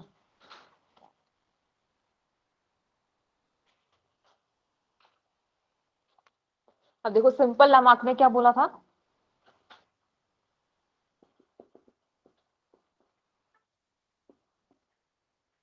ये है form of species, form of species versus time. ठीक है, उन्होंने बोला कि यहाँ पे जो स्पीशीज होती हैं टाइम के साथ साथ वो क्या करते रहती हैं, यहाँ पे ट्रांसफॉर्म होती रहती हैं। ठीक है, फॉर्म ऑफ स्पीशीज क्या करते हैं, वहां पे चेंज वहां पर होती रहती हैं। ठीक है, इसी चीज को क्या बोलता है, ट्रांसफॉर्मिज्म, के टाइम के साथ साथ वहां पे क्या होता है, स्पीशीज वहां पे क्या कहते हैं, ट्रांसफॉर्म वहां पर होती है, ट्रांसफॉर्मिज्म यहाँ पर होता है। ठीक है, ट्रांसफॉर्मिज्म यहाँ पर होता है। इसका बिल्कुल अपोजिट बताया था डार्विन ने। ठीक है, डार्विन जो थे ना, उन्होंने ट्रांसफॉर्मिज्म को नहीं बताया था, उन्होंने ब्रांचिंग डिसेंट बताया था। वो भी करेंगे कि ब्रांचिंग डिसेंट क्या होता है। इन्होंने तो सिंपल बोला कि एक स्पीशीज एंटायरली क्या करती है, ट्रांसफॉर्म हो जाती है इनटू द नेक्स्ट स्पीशीज। यहाँ पे एंटायरली ट्रांसफॉर्मिज्म यहाँ पे चल रहा है, बट उन्होंने क्या बोला, स्प्लिटिंग होती है। वहां पे उन्होंने बोला था कि एक जो स्पीशीज है वो स्प्लिट करती है, स्प्लिट करके न्यू हैबिटेट में जाते हैं, वहां पे फिर चेंजेस होता है, फिर उनकी स्प्लिटिंग होती है, फिर न्यू हैबिटेट में जाते हैं, चेंजेस होते हैं, तो ऐसे करके एवोल्यूशन होता है। लेकिन लामार्क ने क्या बोला कि एवोल्यूशन कैसे होता है कि एक स्पीशीज एनवायरमेंट में चेंजेस आएंगे। देखो सिंपल क्या, अब यहाँ पे क्या होगा, अब ये स्पीशीज है, अब इसके पास कुछ ना कुछ इंटरनल वाइटल फोर्स है। इंटरनल वाइटल फोर्स कैसे काम कर रही है, वहां पे एनवायरमेंट चेंज हो रहा है, न्यू नीड वहां पे क्रिएट कर रही है, इनमें कुछ इंटरनल फोर्सेज है जो क्या कर रही है, वहां पे नए ऑर्गन्स के वहां पे डेवलपमेंट कर रही है। नए ऑर्गन्स डेवलप होगा, उसको कंटिन्यूस यूज करेंगे तो किसमें ट्रांसफॉर्म हो जाएंगे, नेक्स्ट स्पीशीज में ट्रांसफॉर्म वहां पर होंगे, और ये वाले करेक्टर कैसे होंगे, इनहेरिटेड होंगे। ठीक है, सिंपल उन्होंने ये सब बोला। और एवोल्यूशन के साथ साथ वहां पे क्या भी कर रहा है, बॉडी साइज वहां पे क्या करता जा रहा है, इनलार्ज वहां पर होता है, बॉडी साइज वहां पे इंक्रीज कर रहा है, तो वहां पे ट्रांसफॉर्मेशन यहाँ पे चल रहा है कि स्पीशीज कंप्लीटली दूसरे उसमें क्या कर रही है, ट्रांसफॉर्म वहां पर हो रही है। लेकिन जब हम डार्विन का करेंगे ना, डार्विन ने सिंपल बोला था कि जो स्पीशीज होते हैं ट्रांसफॉर्म नहीं करते, इनकी स्प्लिटिंग होती है। ठीक है, कि यहाँ पे इनका कुछ एंसेस्टर था, स्प्लिट कर रहा है, स्प्लिट करके ये कहां पर जा रहा है, न्यू हैबिटेट में जा रहा है। दोनों स्पीशीज कहां पे जा रही है, मतलब कुछ ऑर्गेनिज्म अलग अलग हैबिटेट में जा रहा है, वहां पे चेंजेस आ रहे हैं, मॉडिफिकेशन आ रहा है, फिर नई स्पीशीज की फॉर्मेशन हो रही है। लेकिन इन्होंने क्या बोला कि कंप्लीटली किस में ट्रांसफॉर्म हो रही है, किसी नेक्स्ट स्पीशीज में ट्रांसफॉर्म हो रही है। ठीक है, ये चीज जैसे यहाँ पे सिंपल शॉर्ट नेक जिराफ थे, वो कंप्लीटली किस में बदल गई, वो लॉन्ग नेक जिराफ में वहां पर हो गए, फिर ये कैरेक्टर वहां पे इनहेरिटेड वहां पर हो गया। तो ये सब कुछ बताया था किसने, लामार्क ने बताया, फिर उसको हम लामार्क थ्योरी ऑफ एवोल्यूशन इसे बोलते हैं। ठीक है, अब इसके अब इन मतलब इसकी जो थ्योरी थी इसमें कुछ यहाँ पे शॉर्ट कमिंग्स थी, फिर उसी चीज को लिमिटेशन को मतलब दूर करने के लिए फिर यहाँ पे नेक्स्ट आया था नियो लैमार्किज्म। ठीक है, मॉडिफाइड वर्जन यहाँ पे था, बस यहीं पे कुछ मॉडिफाइड यहाँ पे किया था, लैमार्क ने जो बताया था उसको थोड़ा सा मॉडिफाई किया, और उसके बाद फिर यहाँ पर आता है नियो लैमार्किज्म। ठीक है, नेक्स्ट पढ़ता है neo Lamarckism.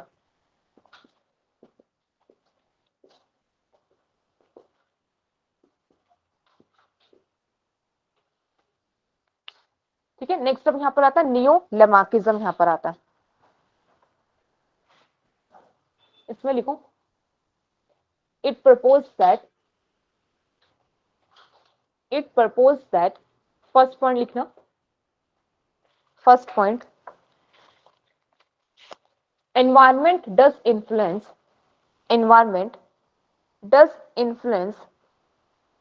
an organism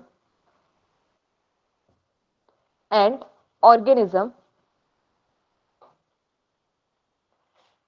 change its and change its heredity and change its heredity. Second लिखो, at least some of variations acquired by an individual, at least some of variations acquired by an individual can be passed on to the offspring. मतलब नियोलामार्किज्म में इस चीज को ऐसे बोला गया था कि हाँ मतलब एक्वायर्ड कैरेक्टर्स जो होते हैं ट्रांसफर होता है, बट वो बहुत कम वेरिएशन होते हैं जो आगे क्या करती है, ट्रांसमिट होती है। ठीक है, लेकिन जो यहाँ पे लेमार्क था, लेमार्क ने इसी को ही बेसिस ऑफ एवोल्यूशन बता दिया था कि कैरेक्टर्स क्या करता है, एक्वायर्ड कैरेक्टर्स इनहेरिटेड होते ही होते हैं, नई स्पीशीज की ट्रांसफॉर्मेशन ही इसी की वजह से यहाँ पर होती है। ठीक है, नेक्स्ट आता है internal vital forces. Internal vital forces do not play internal vital forces do not play any role in evolution. Do not play any role in evolution. Next लिखो, only those variations are passed, only those variations are passed which affect germ cells. Only those variations are passed which affect germ cells.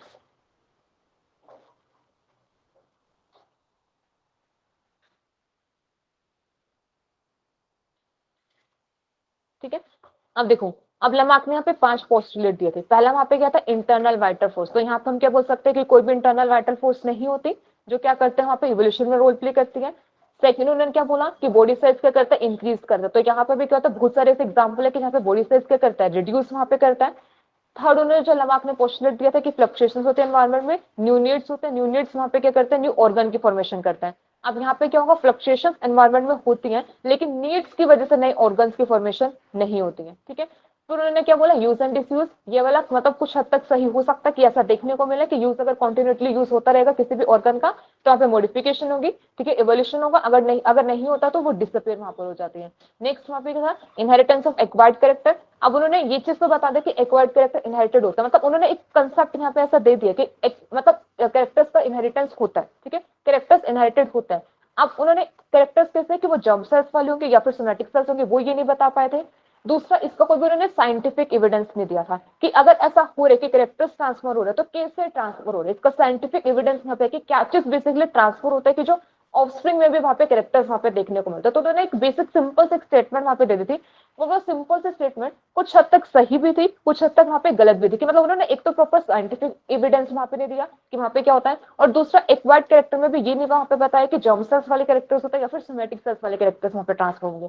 लेकिन neo Lamarckism में बोला था कि जो characters किसको affect करते हैं, जर्म सेल्स को करते हैं, मतलब वो तो क्या करेंगे, ट्रांसमिट होता है। जो जर्म सेल्स को नहीं करते उनकी ट्रांसमिशन नहीं होती, वो ऑफस्प्रिंग तक नहीं जाती। ठीक है, तो यहाँ पे था लेमार्किज्म। लेमार्किज्म के बाद फिर यहाँ पर आता है नियो लेमार्किज्म। ठीक है, अब इसके बाद नेक्स्ट हम करता है, नेक्स्ट हमारे पास आता है Darwinism. Darwin theory of evolution यहाँ पर आता है।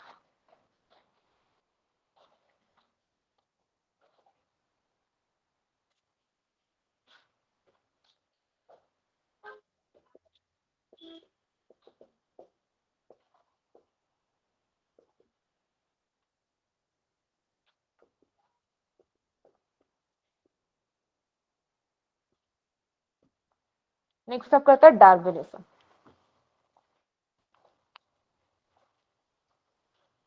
अच्छा, डार्विन ने क्या किया था, कैसे कैसे स्टडी किया था।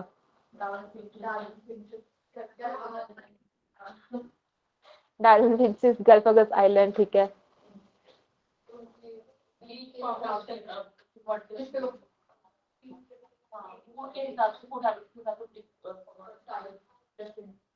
मतलब ये तो चलो डार्विन फिंचेस का एक एग्जांपल वहां पे आ जाता है।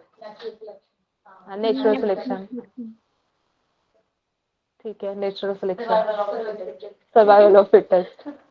और क्या स्वाति क्या बताया मैम, ब्रांचिंग डिसेंट्स।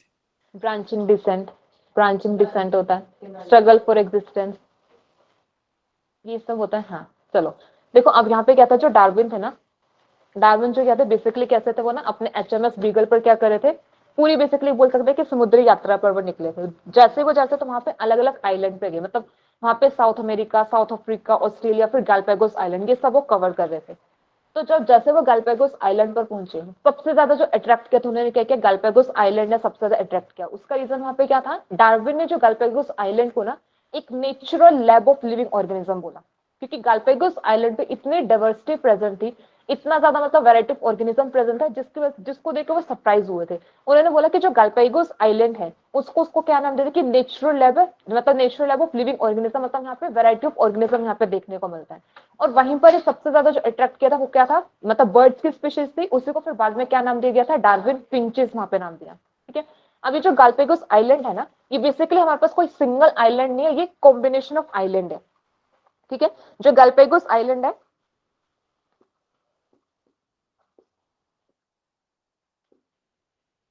कि यहाँ पे होता है combination of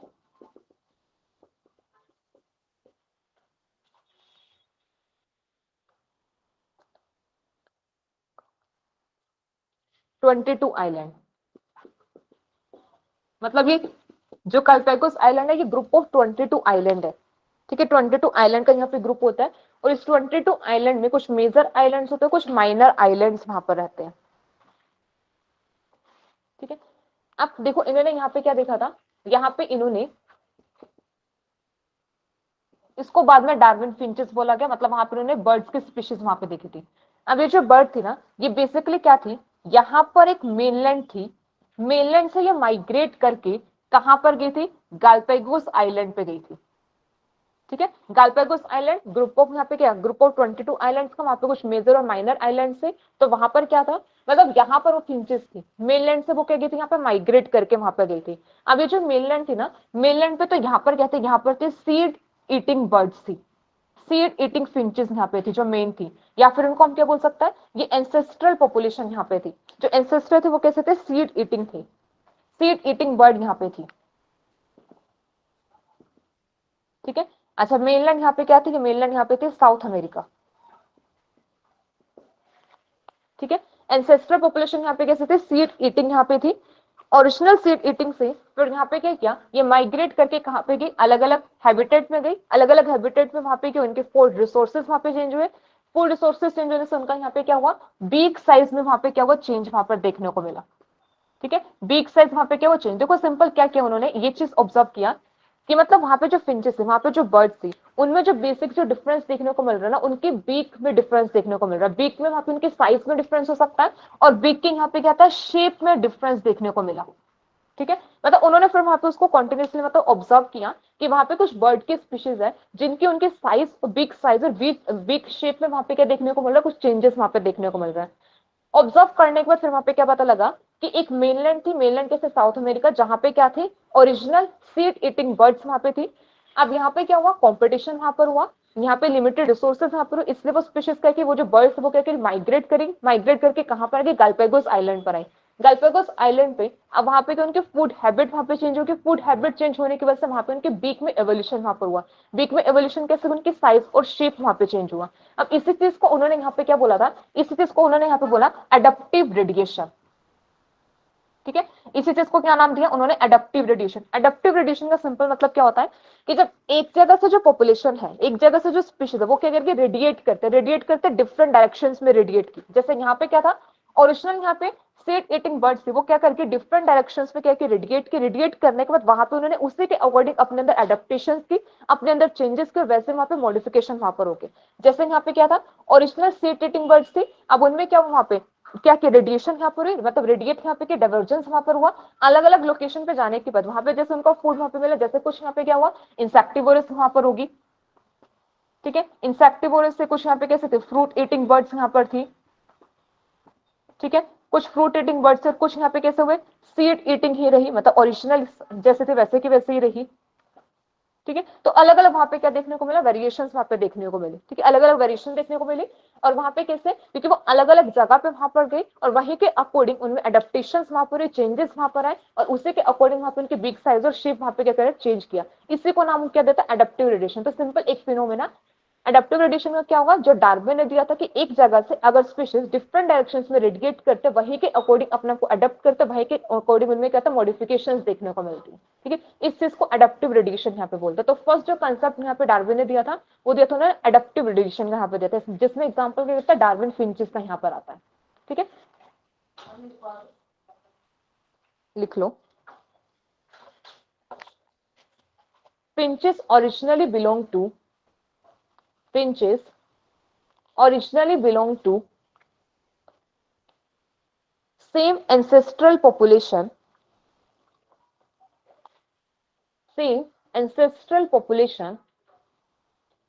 which migrates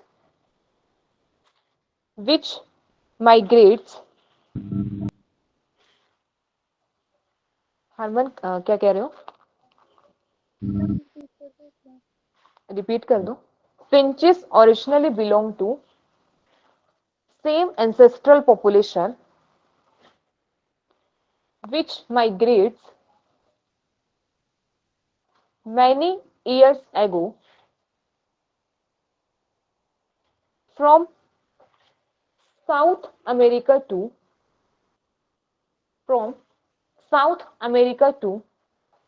Galapagos Island. From South America to Galapagos Island. Galapagos Island.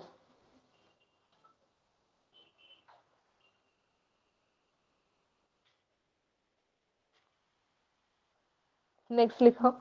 From original seed-eating variety. From original seed-eating variety, finches evolved to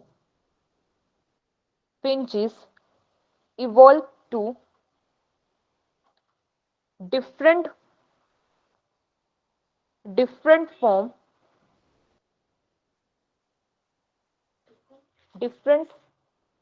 different beak form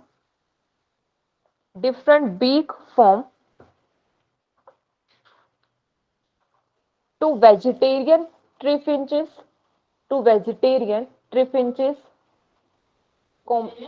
tree finches, comma insectivorous tree finches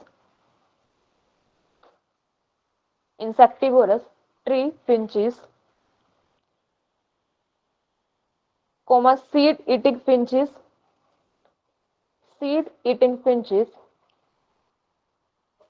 and many more.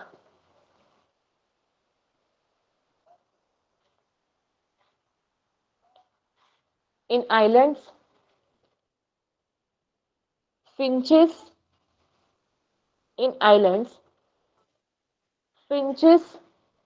got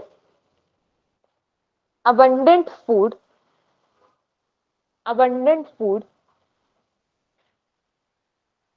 for feeding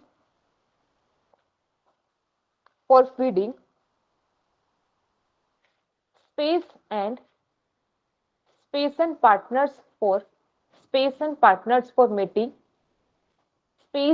partners for mating and competition free environment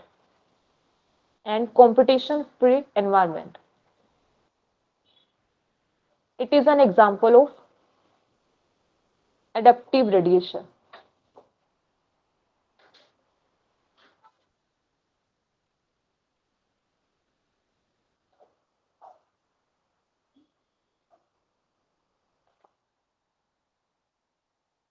अब देखो जो Darwin थे ना, अब Darwin ने जो भी evolution के बारे में बताया, तो जो भी नेचुरल सिलेक्शन के बारे में, तो जो भी उन्होंने मतलब बताया था, उन्होंने ये सब ने कैसे बताया था, मतलब वो मतलब कुछ वहाँ पे साइंटिस्ट थे या फिर कुछ साइंटिस्ट थे जिससे वो इम्प्रेस वहां पर हुए थे। ठीक है, तो यहाँ पे देखते हैं कि कौन कौन से साइंटिस्ट थे डार्विन इम्प्रेस हुए थे, उसी से मतलब इफेक्ट में आके, उन्हीं से इन्फ्लुएंस में आके फिर डार्विन ने क्या किया था, यहाँ पे नेचुरल सिलेक्शन के बारे में बताया था। बेसिकली उन्होंने इसको फिर पॉपुलेशन के साथ रिलेट किया था। ठीक है, स्ट्रगल फॉर एग्जिस्टेंस के बारे में जो भी बताया था वो सब इन्हीं से इन्फ्लुएंस होकर फिर डार्विन ने नेचुरल सिलेक्शन के बारे में बताया था और अपनी एक बुक लिखी थी ओरिजिन ऑफ स्पीशीज, वहां पे उन्होंने नेचुरल सिलेक्शन के बारे में पूरा पूरा डिस्क्राइब किया था। ठीक है, तो अब जो डार्विन थे, Darwin impressed by different scientist,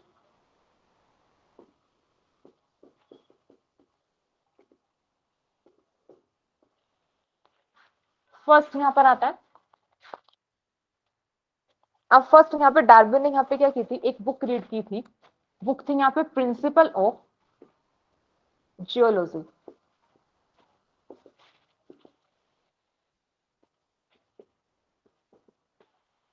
bye Charles, principle और जूलॉजी बुक थी जो डार्विन ने क्या की थी, रीड यहाँ पे की थी। ठीक है, एक तो इस बुक से वो इंप्रेस हुए थे। ठीक है, सेकेंड उसके बाद सेकेंड एक थॉमस मैल्थस थी। थॉमस मैल्थस ने यहाँ पे क्या दिया था, उन्होंने एक एसे यहाँ पे दिया था, एसे दिया था उन्होंने पॉपुलेशन के ऊपर। ठीक है, मतलब उन्होंने क्या था, थॉमस मैल्थस ने पॉपुलेशन इकोलॉजी, बेसिकली पॉपुलेशन का वहां पे उन्होंने स्टडी किया था। तो उन्होंने यहाँ पे दिया था essay on population of, essay on principle of population. Thomas Malthus ने दिया था essay on principle of population दिया था। ठीक है, इससे भी डार्विन कहते बहुत ज्यादा मतलब इन्फ्लुएंस हुए थे। उन्होंने थॉमस मैल्थस का ये आर्टिकल बेसिकली रीड किया था। आर्टिकल इन्होंने दिया था essay on principle of population. ठीक है, अब इसमें देखो थॉमस मैल्थस ने क्या बताया था, लिखो इसमें। he proposed that he proposed that population tend to increase population tend to increase population tend to increase faster than the supply of food. Population tend to increase faster than the supply of food. So sufficient food sufficient food is never available. So sufficient food is never available for all the population and limiting factor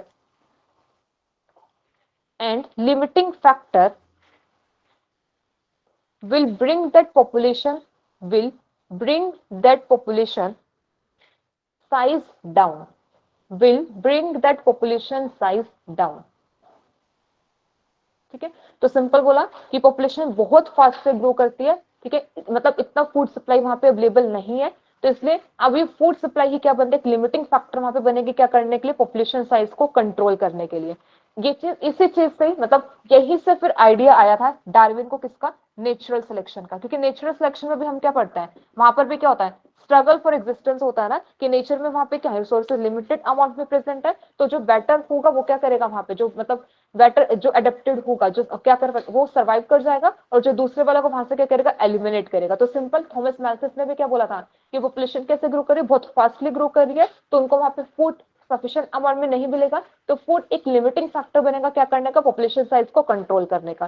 same चीज किसने बताई थी, Darwin ने बताई थी natural selection में, कि वहां पे क्या होता है कि हर एक ऑर्गेनिज्म के अगर अपने एग्जिस्टेंस के लिए स्ट्रगल करे, क्यों करे, क्योंकि वहां पे लिमिटेड अमाउंट में क्या प्रेजेंट है, फूड एंड स्पेस वहां पर है।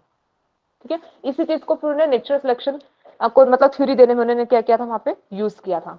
ठीक है, अब देखो जो नेचुरल सिलेक्शन की थ्योरी जो दी थी ना, वो सिर्फ डार्विन ने नहीं दी थी। सेम टाइम पर ही वहां पे एक और साइंटिस्ट थे जिन्होंने यहाँ पे दिया था सेम, उन्होंने भी सेम नेचुरल सिलेक्शन के बारे में बताया था। बट ये था कि जो डार्विन था, डार्विन ने क्या किया था, मतलब जैसे ऐसा होता है ना, जैसे कोई भी अपनी थ्योरीज देता है, थ्योरीज वो पब्लिश करता है, तो जिसके पहले पब्लिश हो जाती है तो वो ज्यादा फेमस हो जाता है। तो सेम ऐसे डार्विन का क्या होता है, पहले पब्लिश हो गया था इसलिए वो फेमस हो गए, डार्विन को ज्यादा इसको क्रेडिट यहाँ पे मिला। लेकिन डार्विन ऐसे नहीं थे कि जिन्होंने सिर्फ नेचुरल सिलेक्शन के बारे में बताया था। एक और यहाँ पे साइंटिस्ट है, यहाँ पे अल्फ्रेड रसल वेलिस। सेम टाइम पे इन्होंने भी नेचुरल सिलेक्शन के बारे में सेम बताया था जो डार्विन ने बताया था। ठीक है, लेकिन क्रेडिट इनको इतना ज्यादा नहीं मिलता, इस चीज का क्रेडिट डार्विन को ही मिलता है, बट इन्होंने भी सेम बताया था।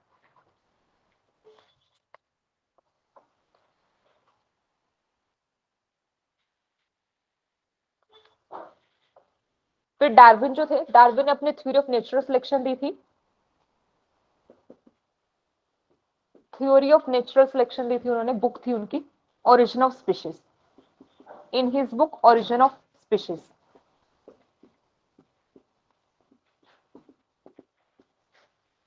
ठीक है, ओरिजिन ऑफ स्पीशीज में उन्होंने थ्योरी ऑफ नेचुरल सिलेक्शन के बारे में बताया था। ठीक है, और जो मतलब ये था ना, जो इनकी मतलब ओरिजिनल स्पीशीज बुक थी ना, वहां पे सिर्फ 2 चीजों का ही मेंशन था। एक था वहां पे अकरेंस ऑफ एवोल्यूशन, ठीक है, और सेकेंड वहां पे था नेचुरल सिलेक्शन, ठीक है। और एक्चुअल में देखा जाए ना, जो नेचुरल सिलेक्शन है ना, जो डार्विन था, डार्विन की जो बुक थी ना, उन्होंने कभी भी नेचुरल सिलेक्शन को डायरेक्ट कभी भी नहीं यूज किया। नेचुरल सिलेक्शन की जगह पे वो वर्ड यूज करते थे ब्रांचिंग डिसेंट। मतलब उन्होंने सब कुछ किसके मतलब रिलेट करके दिया, ब्रांचिंग डिसेंट। मतलब नेचुरल सिलेक्शन वर्ड यूज नहीं किया था उन्होंने, ठीक है। बेसिकली नेचुरल सिलेक्शन की जगह पे वो यूज कर रहे थे ब्रांचिंग डिसेंट, ठीक है। अभी देखेंगे ब्रांचिंग डिसेंट भी यहाँ पे क्या होता है। अच्छा, डार्विन की और कोई कंट्रीब्यूशन बता सकते हो कि डार्विन ने नेचुरल सिलेक्शन के अलावा कोई और थ्योरी दी हो? क्योंकि डार्विन का तो मतलब एवोल्यूशन जब भी हम बात करते हैं तो डार्विन तो रहते ही है, क्योंकि नेचुरल सिलेक्शन तो दिया था और भी बहुत कुछ दिया था डार्विन ने।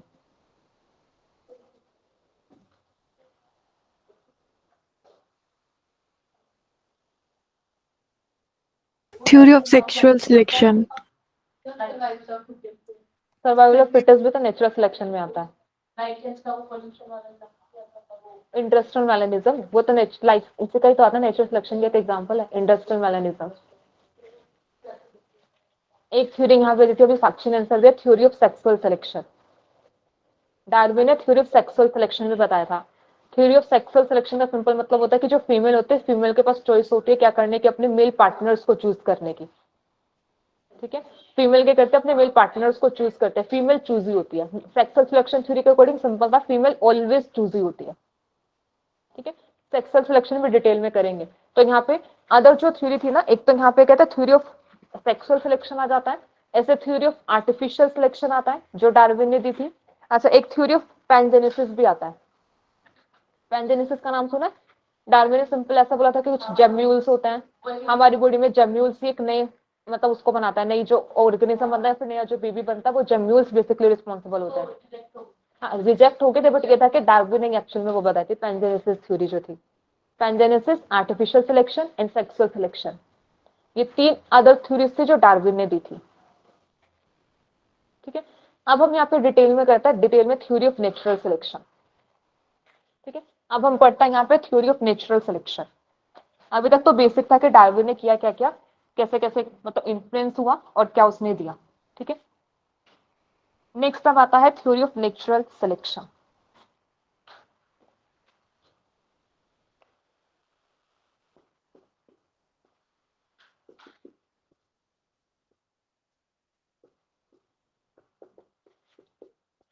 अब थ्योरी ऑफ नेचुरल सिलेक्शन में कुछ पॉइंट्स यहाँ पर आता है।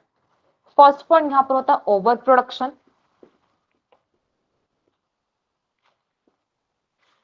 फर्स्ट यहाँ पर आता है ओवर प्रोडक्शन, यहाँ पर होता है। Second, struggle for existence. Third, variations. मतलब जो डार्विन ने अपनी थ्योरी ऑफ नेचुरल सिलेक्शन में बताया था वो सब यहाँ पे आएगा। Over production, struggle for existence, variations,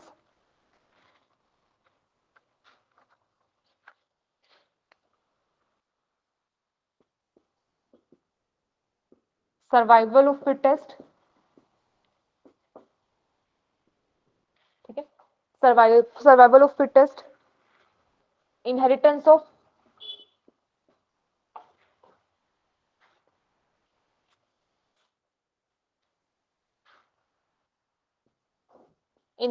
useful variations,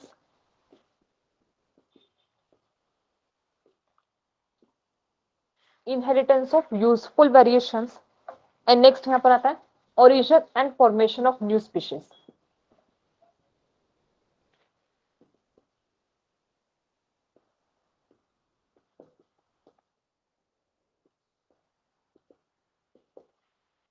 origin and formation of new species, ये सब कुछ बताया था नेचुरल सिलेक्शन में।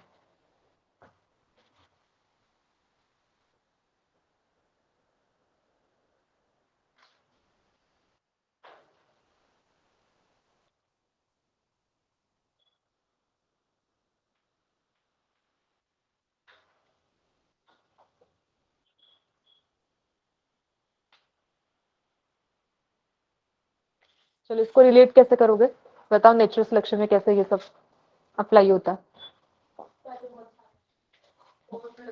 पहले बहुत सारे आएंगे, ओवर प्रोडक्शन होगा, ठीक है, तो इनके बीच में कंपटीशन होगा। कंपटीशन होगा तो वहां पे क्या करेंगे, अपने एग्जिस्टेंस के लिए वो स्ट्रगल कर रहे हैं, फिर कंपटीशन कर रहे हैं, फिर उसके बाद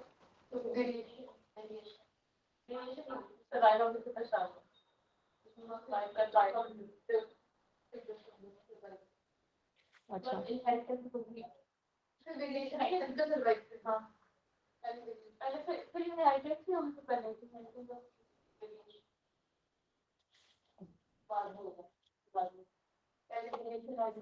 पहले सर्वाइव करेंगे तभी तो इनहेरिटेंस होगा ना, बिना सर्वाइवल के वो कैसे इनहेरिट कर देंगे कैरेक्टर्स को।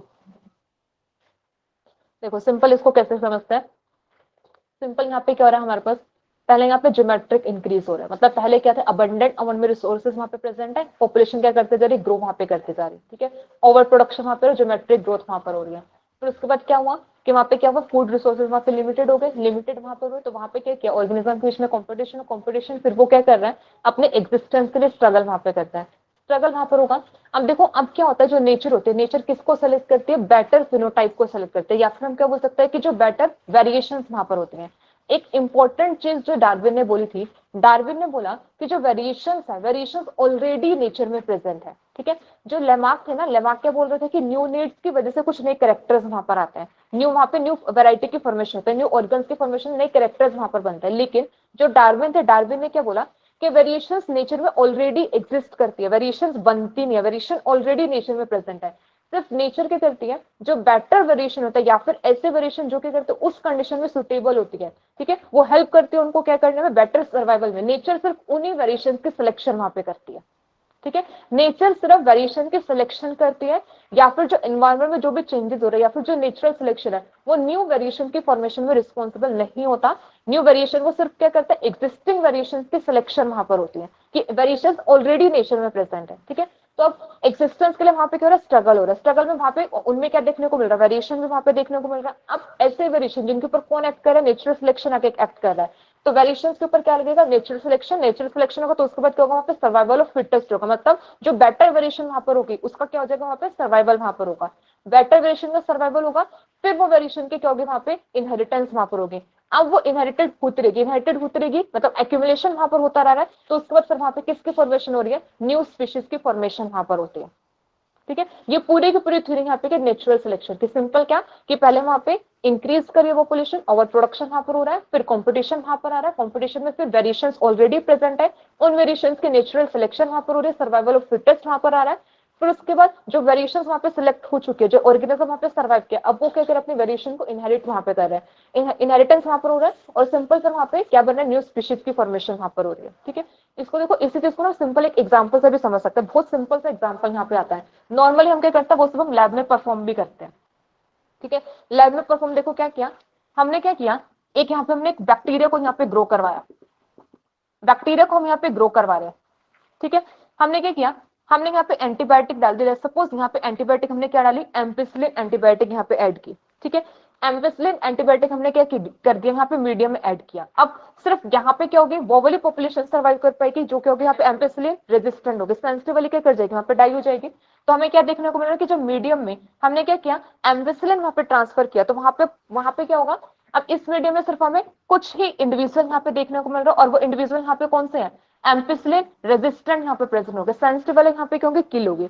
अब हमने क्या किया, मीडियम में क्या प्रेजेंट है, एम्पिसिलिन प्रेजेंट ही है। अब क्या होगा, अब ये क्या करेंगे, इनका नंबर अब क्या करेगा, इंक्रीज करेगा। अब हमें क्या मिलेंगे, जितने भी बैक्टीरिया यहाँ पे प्रेजेंट होंगे मल्टीप्लाई करेंगे, और जितने भी बैक्टीरिया हमें मिलेंगे वो सब यहाँ पे कैसे मिलेंगे, एम्पिसिलिन रेजिस्टेंट मिलेंगे। अब एक चीज देखो, अब यहाँ पे जो पॉपुलेशन प्रेजेंट थी, अब ऐसा नहीं कि यहाँ पे सारी की सारी पॉपुलेशन कैसे थी, एम्पिसिलिन सेंसिटिव थी, ऐसा कुछ नहीं हुआ कि एम्पिसिलिन के ऐड करने से फिर वहां पे ऐसे बैक्टीरिया बने जो वहां पे क्या थे, रेजिस्टेंट थे। यहाँ पे क्या था, ये जो पॉपुलेशन थी, इस पॉपुलेशन में एम्पिसिलिन रेजिस्टेंट बैक्टीरिया भी सर्वाइव कर रहे थे, और यहाँ पे एम्पिसिलिन सेंसिटिव भी थे। लेकिन एम्पिसिलिन जैसे ही वहां पे ऐड हुई, वहां पे क्या हुआ, वहां पे एक तरह के मतलब एक तरह के बोल सकते सिलेक्शन प्रेशर यहाँ पे लगा। एम्पिसिलिन ऐड करने का मतलब क्या हुआ कि यहाँ पर आया सिलेक्शन प्रेशर, ठीक है, प्रेशर यहाँ पर आया, अब उसके ऊपर सिलेक्शन प्रेशर जैसे यहाँ पर हुआ, अब नेचर ने क्या किया, ऐसे फिनोटाइप को सिलेक्ट किया जो क्या करते हैं वहां पे बेटर एडेप्टेबिलिटी उनको देते, बेटर सर्वाइवल यहाँ पे दे रहा है, और वो कौन सा कैरेक्टर था, एम्पिसिन रेजिस्टेंट वाला था। तो अब देखो वेरिएशन ऑलरेडी नेचर में प्रेजेंट है, सेंसिटिव भी ऑलरेडी प्रेजेंट है, रेजिस्टेंस भी ऑलरेडी प्रेजेंट है। तो ऐसा नहीं हो कि रेजिस्टेंट तब बने जब वहां पे कुछ ना कुछ चेंजेस वहां पर हुए। तो वहां पे ऐसे नेचर में भी ऐसा ही होता है कि नेचर में वेरिएशंस ऑलरेडी प्रेजेंट होती हैं, सिर्फ वहां पे होता क्या है, नेचर सिर्फ उन्हीं चेंजेस को या फिर उन्हीं फिनोटाइप को वहां पे सिलेक्ट करती है जो उस एनवायरमेंटल कंडीशन में कहते हैं बेटर अडेप्टेड होते हैं। ठीक है, सेम ऐसा। अब ड्रग इसको सिंपल बोल सकते हैं कि यहाँ पे हमने एंटीबायोटिक रेजिस्टेंट बैक्टीरिया का एग्जांपल है कि ये यहाँ पे भी क्या लग रहा है, नेचुरल सिलेक्शन है, तो यहाँ पे लग रहा है ना सिंपल कि नेचर सिर्फ उन्हीं कैरेक्टर्स को सिलेक्ट करे जो ऑलरेडी प्रेजेंट है। नेचर सिलेक्शन न्यू कैरेक्टर्स की फॉर्मेशन नहीं कर रहा कि ऐसा नहीं कि एनवायरमेंट में कुछ भी चेंज हुआ तो वहाँ पे नए कैरेक्टर्स वहां पे बन रहे हैं, वहां पे ऑलरेडी वेरिएशन प्रेजेंट है, उन्हीं की सिलेक्शन वहां पर हो रही है। ठीक है, सर्वाइवल होगा, सर्वाइवल से वो क्या करेगा, ज्यादा प्रोटीन ही अपने प्रोड्यूस करेगा, प्रोटीन ही प्रोड्यूस करेगा तो फिर क्या होगा, इनहेरिटेंस होगा, इनहेरिटेंस होगा। तो अब हमें वहां पे पॉपुलेशन कैसे देखने को मिल रहा है, पॉपुलेशन कैसे एम्पिसिन रेजिस्टेंट वहां पर आ रही है। ठीक है, तो अब वो बैक्टीरिया कैसे बनते हैं, रेजिस्टेंट बैक्टीरिया वहां पर बनेगा। ठीक है, अब इसी चीज को ही फिर डार्विन ने क्या किया था, डार्विन अब इविडेंसेस करता है बेसिकली। ठीक है, नेक्स्ट इविडेंसेस यहाँ पे करता है। ठीक है, बस एक चीज इंपॉर्टेंट है जो डार्विन ने बोला था, डार्विन ने बोला था वेरिएशंस आर ऑलवेज देयर। ठीक है, कि वेरिएशंस ऑलवेज प्रेजेंट होती है नेचर में। ठीक है, वेरिएशंस क्रिएट नहीं होती कि अगर कुछ भी नया चेंज वहां पर आता है वेरिएशंस क्रिएट नहीं होती। अब इसको देखो हम सिंपल सा ना ऐसे भी समझ सकते हैं। अभी देखो आप सबका मतलब एग्जाम है, ठीक है, फेब में एग्जाम है, एक तरह से अब आप लोगों के पास सिलेक्शन प्रेशर है, प्रेशर लग रहा है। प्रेशर क्या है, एग्जाम, एग्जाम को क्या करना है वहां पे क्वालिफाई करना है। अब जो पढ़ेगा अच्छे से स्टडी करेगा वो तो क्या करेगा, एग्जाम को क्रैक कर लेगा, मतलब बेटर जो होगा अडेप्टेड होगा क्या करेगा, क्रैक करेगा। ठीक है, और जो नहीं पढ़ेगा मतलब जो बेटर अडेप्टेड नहीं करेगा वो क्या करेगा, उसको क्रैक नहीं कर पाएगा। तो एक्चुअल में यहाँ पर भी क्या हो रहा है, सिलेक्शन में तो लग रहा है ना, नेचुरल सिलेक्शन यहाँ पे लग रहा है ना, कि मतलब जो यहाँ पे अच्छे से अपना को मतलब जो भी अभी चल रहा है कि डेली टाइम देगा, ठीक है, स्टडी करेगा, रिवीजन होगी, प्रैक्टिस होगी, अगर ये सब होगा तभी वहां पे क्या होगा, एग्जाम क्रैक होगा। ठीक है, अदरवाइज एग्जाम क्रैक नहीं होगा। तो ये सब भी यहाँ पे क्या सिलेक्शन में तो चल रहा है ना, सिलेक्शन प्रेशर आ रहा है, फिल्टर वहां पूरे फिल्ट्रेशन वहां पर चल रहे हैं। फिल्टर में कैसे कि जो बेटर फिनोटाइप वाले उनको सिलेक्ट किया जा रहा है और जो बेटर फिनोटाइप वाले नहीं उनको वहां से रिजेक्ट वहां पे करता है। ठीक है, तो ये सब कुछ कैसे चल रहा है, नेचुरल सिलेक्शन यहाँ पे काम करता है। नेचुरल सिलेक्शन होता है, नेचर सिलेक्शन क्या करता है वहां पे, सिलेक्शन वहां पे चल रहा है किसके सिलेक्शन में, जो ऑलरेडी वेरिएशंस वहां पे प्रेजेंट है। ठीक है, और एक चीज याद रखना, नेचर सिलेक्शन ऑलवेज फिनोटाइप के ऊपर एक्ट करता है, जीनोटाइप के ऊपर एक्ट नहीं करता। ठीक है, नेचुरल सिलेक्शन फिनोटाइप के ऊपर एक्ट करता है। वैसे ये वाली जो बात थी ना मॉडर्न सिंथेटिक थ्योरी में बताई गई थी, डार्विन ने ऐसा कुछ नहीं बताया था, क्योंकि डार्विन तो सिर्फ नेचुरल सिलेक्शन के बारे में बता देता है, बट जो नेचुरल सिलेक्शन होता है ना ये हमारा फिनोटिपिक लेवल पे काम करता है, जीनोटिपिक लेवल पे काम नहीं करता। मतलब नेचुरल सिलेक्शन में जीन्स की सिलेक्शन नहीं होती है, फिनोटाइप की सिलेक्शन वहां पर होती है कि जो बेटर फिनोटाइप होता है वो सिलेक्ट होगा, बेटर जीनोटाइप सिलेक्ट नहीं होता है। ठीक है, अब यहाँ पे एविडेंसेस करता है, एविडेंसेस ऑफ नेचुरल सिलेक्शन।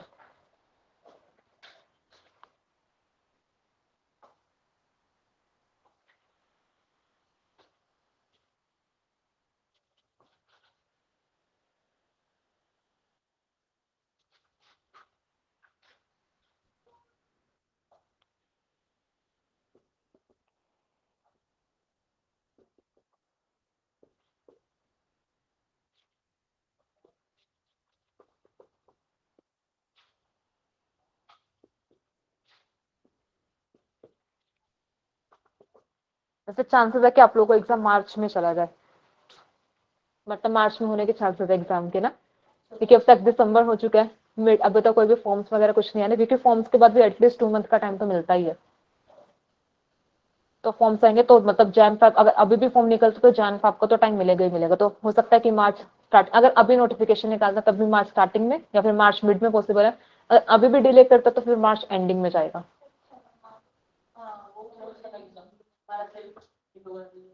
ऐसा कुछ नहीं होता है, ये जितना टाइम ज्यादा मिलता रहता है ना उतना हम ऐसे करते रहते हैं कि डिले डिले होता रहता है।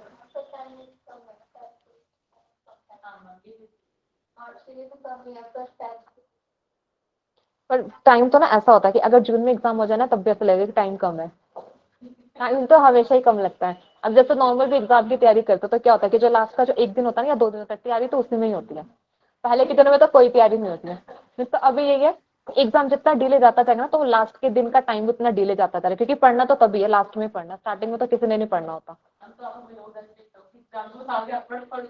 ये तो मैंने आज भी बताया कि एग्जाम ऐसे मार्च में बताया कि ऐसा हो सकता है, बट ये कि ऐसे सोच के नहीं चलना कि मार्च एग्जाम होगा, चलो ठीक है आराम से कर लेते हैं। माइंड में तो ये मतलब सोच के चलो ना कि मिड फेब तक एग्जाम हो जाएगा, कि मिड फेब तक होगा तभी जितने भी रिवीजन कर पाओगे, या एक या दो रिवीजन अभी करोगे। अगर मिड फेब तक अगर सपोज नहीं भी होता है तो उस पर टाइम मिलेगा, तो आपको थर्ड या फोर्थ टाइम उसको रिवाइज करोगे, तो जितना ज्यादा रिवीजन हो तो इतना अच्छा फिर होगा। ठीक है, बट अगर अभी से ऐसा सोच लेना तो जो फेब तक 2 रिवीजन होने थे ना वो मार्च तक 2 रिवीजन हो गए। ठीक है, इसलिए अभी माइंड में ऐसे सोच के चलो कि मिड फेब तक एग्जाम है, 2 रिवीजन मिड फेब तक हो जाए, मार्च में अगर एग्जाम होता तो 2 रिवीजन तब तक, तो टोटल 4 या 5 बार सिलेबस रिवाइज तो हो जाए ना। ऐसा सोच के मत चलना कि मार्च में एग्जाम होगा, सोच के चलो कि फेब में ही एग्जाम है।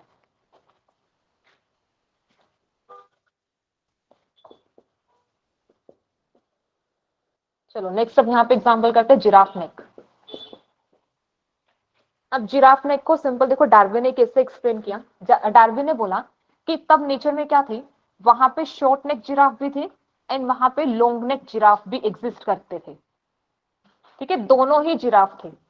ठीक है, शॉर्ट नेक भी थे एंड लॉन्ग नेक भी थे, लेकिन नेचर ने सिलेक्ट किसको किया, लॉन्ग नेक जिराफ को सिलेक्ट किया। तो सिंपल वेरिएशन ऑलरेडी वहां पे थी। ठीक है, वेरिएशन ऑलरेडी थी।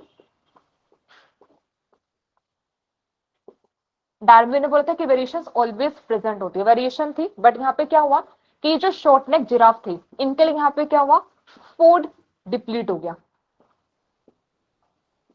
फूड डिप्लीशन वहां पे होगी, फूड की डेफिशिएंसी होगी, तो शॉर्ट नेक जिराफ को फूड वहां पे नहीं मिल पाया। लेकिन जो लॉन्ग नेक जिराफ थे इनके लिए वहां पे क्या था, फूड अवेलेबल था, इसलिए इनके सर्वाइवल वहां पे रहा। ठीक है, बस ये सर्वाइव किए। तो लॉन्ग नेक जिराफ का सर्वाइव करने का यहाँ पे मतलब यहाँ पे क्या था कि कैसे सर्वाइव किए, क्योंकि वहां पे जो फूड रिसोर्सेज थे शॉर्ट नेक जिराफ के लिए वहां पे फूड रिसोर्सेज नहीं मिले। ठीक है, वहां पे खत्म हो गया, मतलब उनको फूड नहीं मिला बेसिकली वहां पे, इसलिए शॉर्ट नेक जिराफ वहां पे सर्वाइव नहीं कर पाए। लेकिन जो लॉन्ग नेक जिराफ थे उनको वहां पे क्या मिला, फूड वहां पे मिला। ठीक है, इसलिए उनके वहां पे सर्वाइवल हो गया, और नेचर ने फिर किसको सेलेक्ट किया, यहाँ पे लॉन्ग नेक जिराफ को वहां पे सेलेक्ट किया। ठीक है, लेकिन लमार्क ने क्या बोला था, शॉर्ट नेक ट्रांसफॉर्म हो गया किसमें, इनटू लॉन्ग नेक। कैसे, उन्होंने अपने नेक को वहां पे यूज किया, कॉन्टिन्यू वहां पे स्ट्रेचिंग वहां पर, तो शॉर्ट से वो किसमें कन्वर्ट हो गए, लॉन्ग नेक में वहां पर। लेकिन डार्विन ने क्या बोला, शॉर्ट एंड लॉन्ग दोनों वहां पे थे, नेचर सिलेक्शन वहां पे लगा और लॉन्ग नेक की वहां पे सिलेक्शन होगी। लॉन्ग नेक को वहां पे क्या किया, मतलब नेचर ने सिलेक्ट कर लिया, और शॉर्ट नेक वहां से क्या हो गया, एलिमिनेट वहां पर हो गए। ठीक है, ऐसे दोनों ने, ऐसे करके दोनों ने अलग अलग तरीके से बताया था। अच्छा, इसमें फिर एक एग्जांपल यहाँ पे डार्विन फिंचेस कहा जाता है। डार्विन फिंचेस में भी जो उन्होंने अभी एडेप्टिव रेडिएशन वाला एग्जांपल दिया था कि सिंपल वहां पे फिंचेस है, माइग्रेट की, माइग्रेट करके कहाँ पे, न्यू एरिया में वहां पर गए, न्यू एरिया में जाकर उन्होंने क्या किया, वहीं के अकॉर्डिंग अपने को एडेप्ट किया, चेंजेस वहां पर आए, और सेम वहां पर भी क्या किया, नेचर ने सेलेक्ट किया। नेचर ने किसको, मतलब नेचर सेलेक्ट वहां पे करे, जो बेटर सर्वाइव करे वो वहां पे क्या कर, मतलब बेटर फिट है, तो वहां पे क्या कर रहा है, सर्वाइव वहां पे कर रहा है। ठीक है, थर्ड इसमें एग्जांपल यहाँ पर आता है इंडस्ट्रियल मैननिज्म इन इंग्लैंड।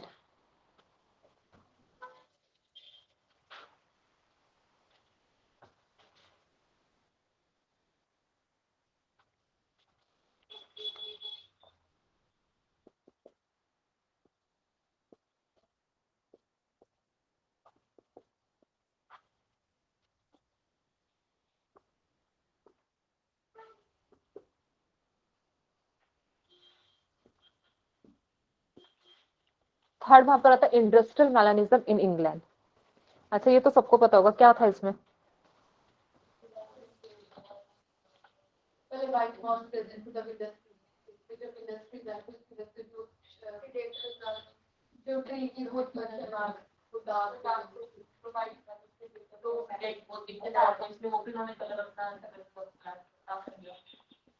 ठीक है,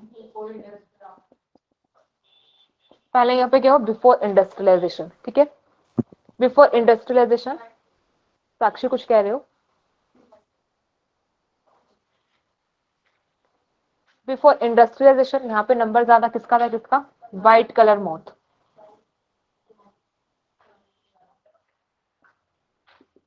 व्हाइट मोथ का नंबर यहाँ पे क्या था, ज्यादा था, और जो डार्क मोथ थी उनका नंबर वहां पे क्या था, कम। ठीक है, इसका रीजन क्या था, क्योंकि इंडस्ट्रियलाइजेशन से पहले, इंडस्ट्री जब नहीं थी वहां पे क्या था, जो ट्री थी, ट्री की जो बाग थी, उसका जो ट्रंक था, ट्री ट्रंक पे वहां पे क्या था, लाइकन्स वहां पे ग्रो कर रहे थे। ठीक है, ट्री ट्रंक पे क्या प्रेजेंट थे,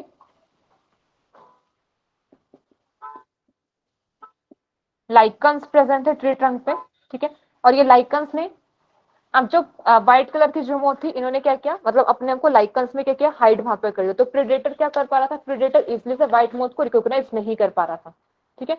तो अब बैकग्राउंड वहां पे लाइट है, उसके ऊपर जब डार्क कलर की मोथ वहां पे, तो इजिली क्या होती, प्रेडेटर उनको कैच कर रहे थे, तो वहां पे डार्क कलर मोथ का नंबर वहां पे कम हो गया, व्हाइट कलर मोथ का नंबर वहां पे क्या हुआ, ज्यादा वहां पर हुआ। फिर जैसे वहां पे क्या हुआ, इंडस्ट्रियलाइजेशन हुई। आफ्टर इंडस्ट्रियलाइजेशन अब ये क्या देखने को मिला, ये रिवर्स वहां पर हो गया। वहां पे क्या हुआ, जो डार्क मोथ थी उनका नंबर क्या हो गया, ज्यादा वहां पर हुआ, और जो व्हाइट मोथ थी उनका नंबर क्या हो गया, कम वहां पर हुआ, ठीक है। डार्क कलर की जो मोथ उनका नंबर ज्यादा हुआ, व्हाइट कलर मोथ वहां पे कम हुई।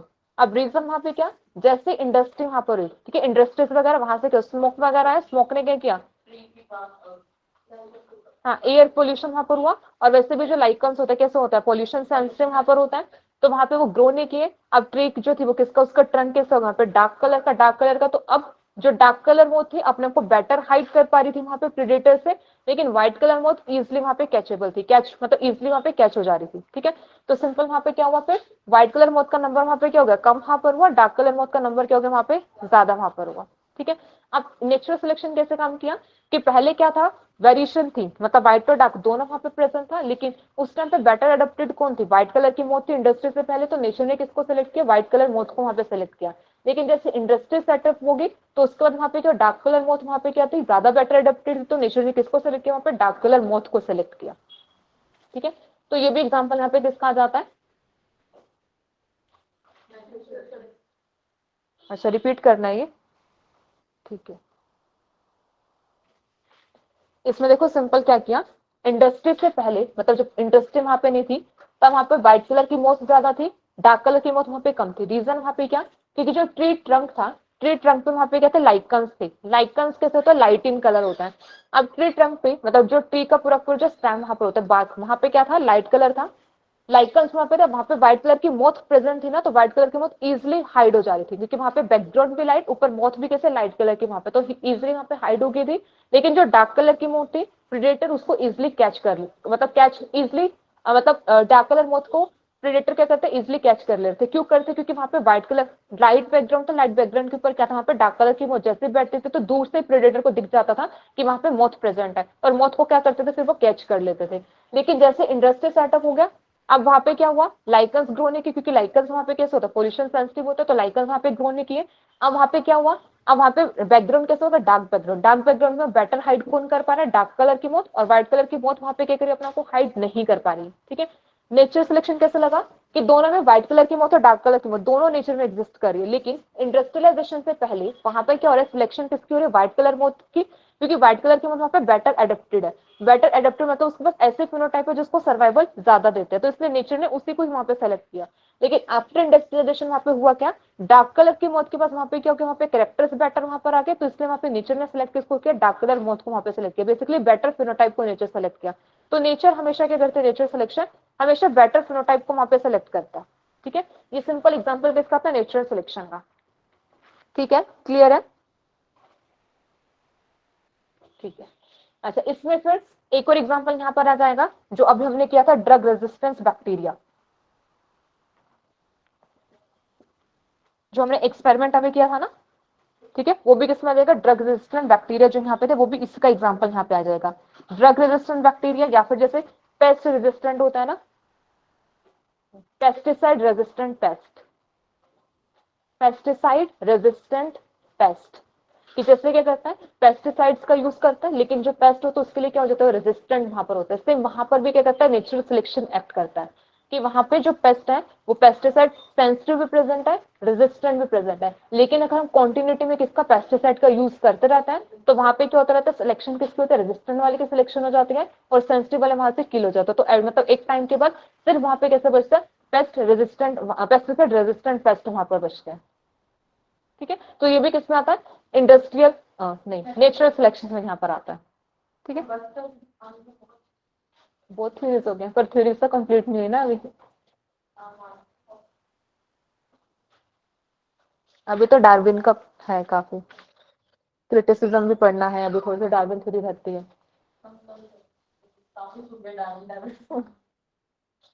एवोल्यूशन है तो थ्योरी से सुननी है। क्वेश्चन थ्योरीज के स्टेटमेंट्स वाले आते हैं, जैसे क्रिएशनिज्म थ्योरी है, इसकी स्टेटमेंट्स आ जाएगी, स्पेशल क्रिएशन में क्या बताया गया था, ठीक है, ऐसे इसका रिजेक्शन यहाँ पे क्या हुआ, स्पॉन्टेनियस जनरेशन की थ्योरी यहाँ पे क्या होती है, मतलब इनके स्टेटमेंट्स के क्वेश्चन आते हैं। ऐसे लेमार्क के पोस्टुलेट क्या क्या थे, लेमार्क ने क्या क्या बताया था, या फिर use and disuse of organ की थ्योरी किसने दी थी, ऐसे करके अभी तक तो इतना ही क्वेश्चन बनता है जितना अभी तक हमने किया।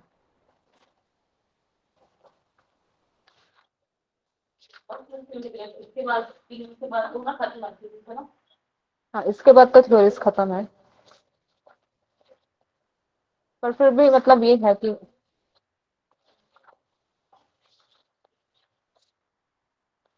मतलब ऐसा कि ये सारा है तो थ्योरेटिकल पार्ट ही। जैसे इकोलॉजी में तो फिर भी हमने ग्राफ वगैरह ग्राफ ही बार बार पढ़ रहे थे, यहाँ पे ऐसे ग्राफिकल कुछ नहीं होगा, यहाँ पे थ्योरीज ही आएंगी। ये थ्योरीज कंप्लीट करेंगे, फिर नेचर सिलेक्शन को और डिटेल में करेंगे, फिर सेक्स सिलेक्शन की थ्योरी आएगी। थ्योरीज को तो डायरेक्ट ही आता है।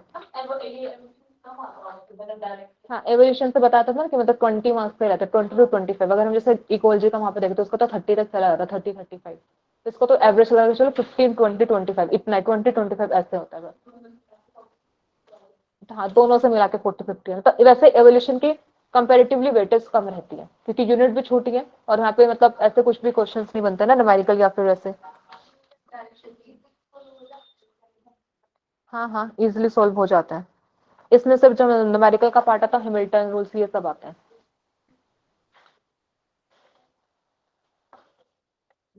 ठीक है, फिर इसके आगे कल कंटिन्यू करते हैं।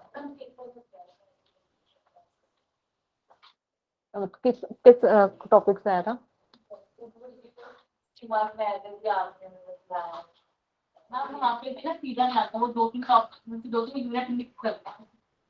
ऐसे ही मतलब जो भी एक अच्छे लेवल का एग्जाम होगा ना वो ऐसे ही करते हैं, सीएसआर में भी ऐसे ही होता है।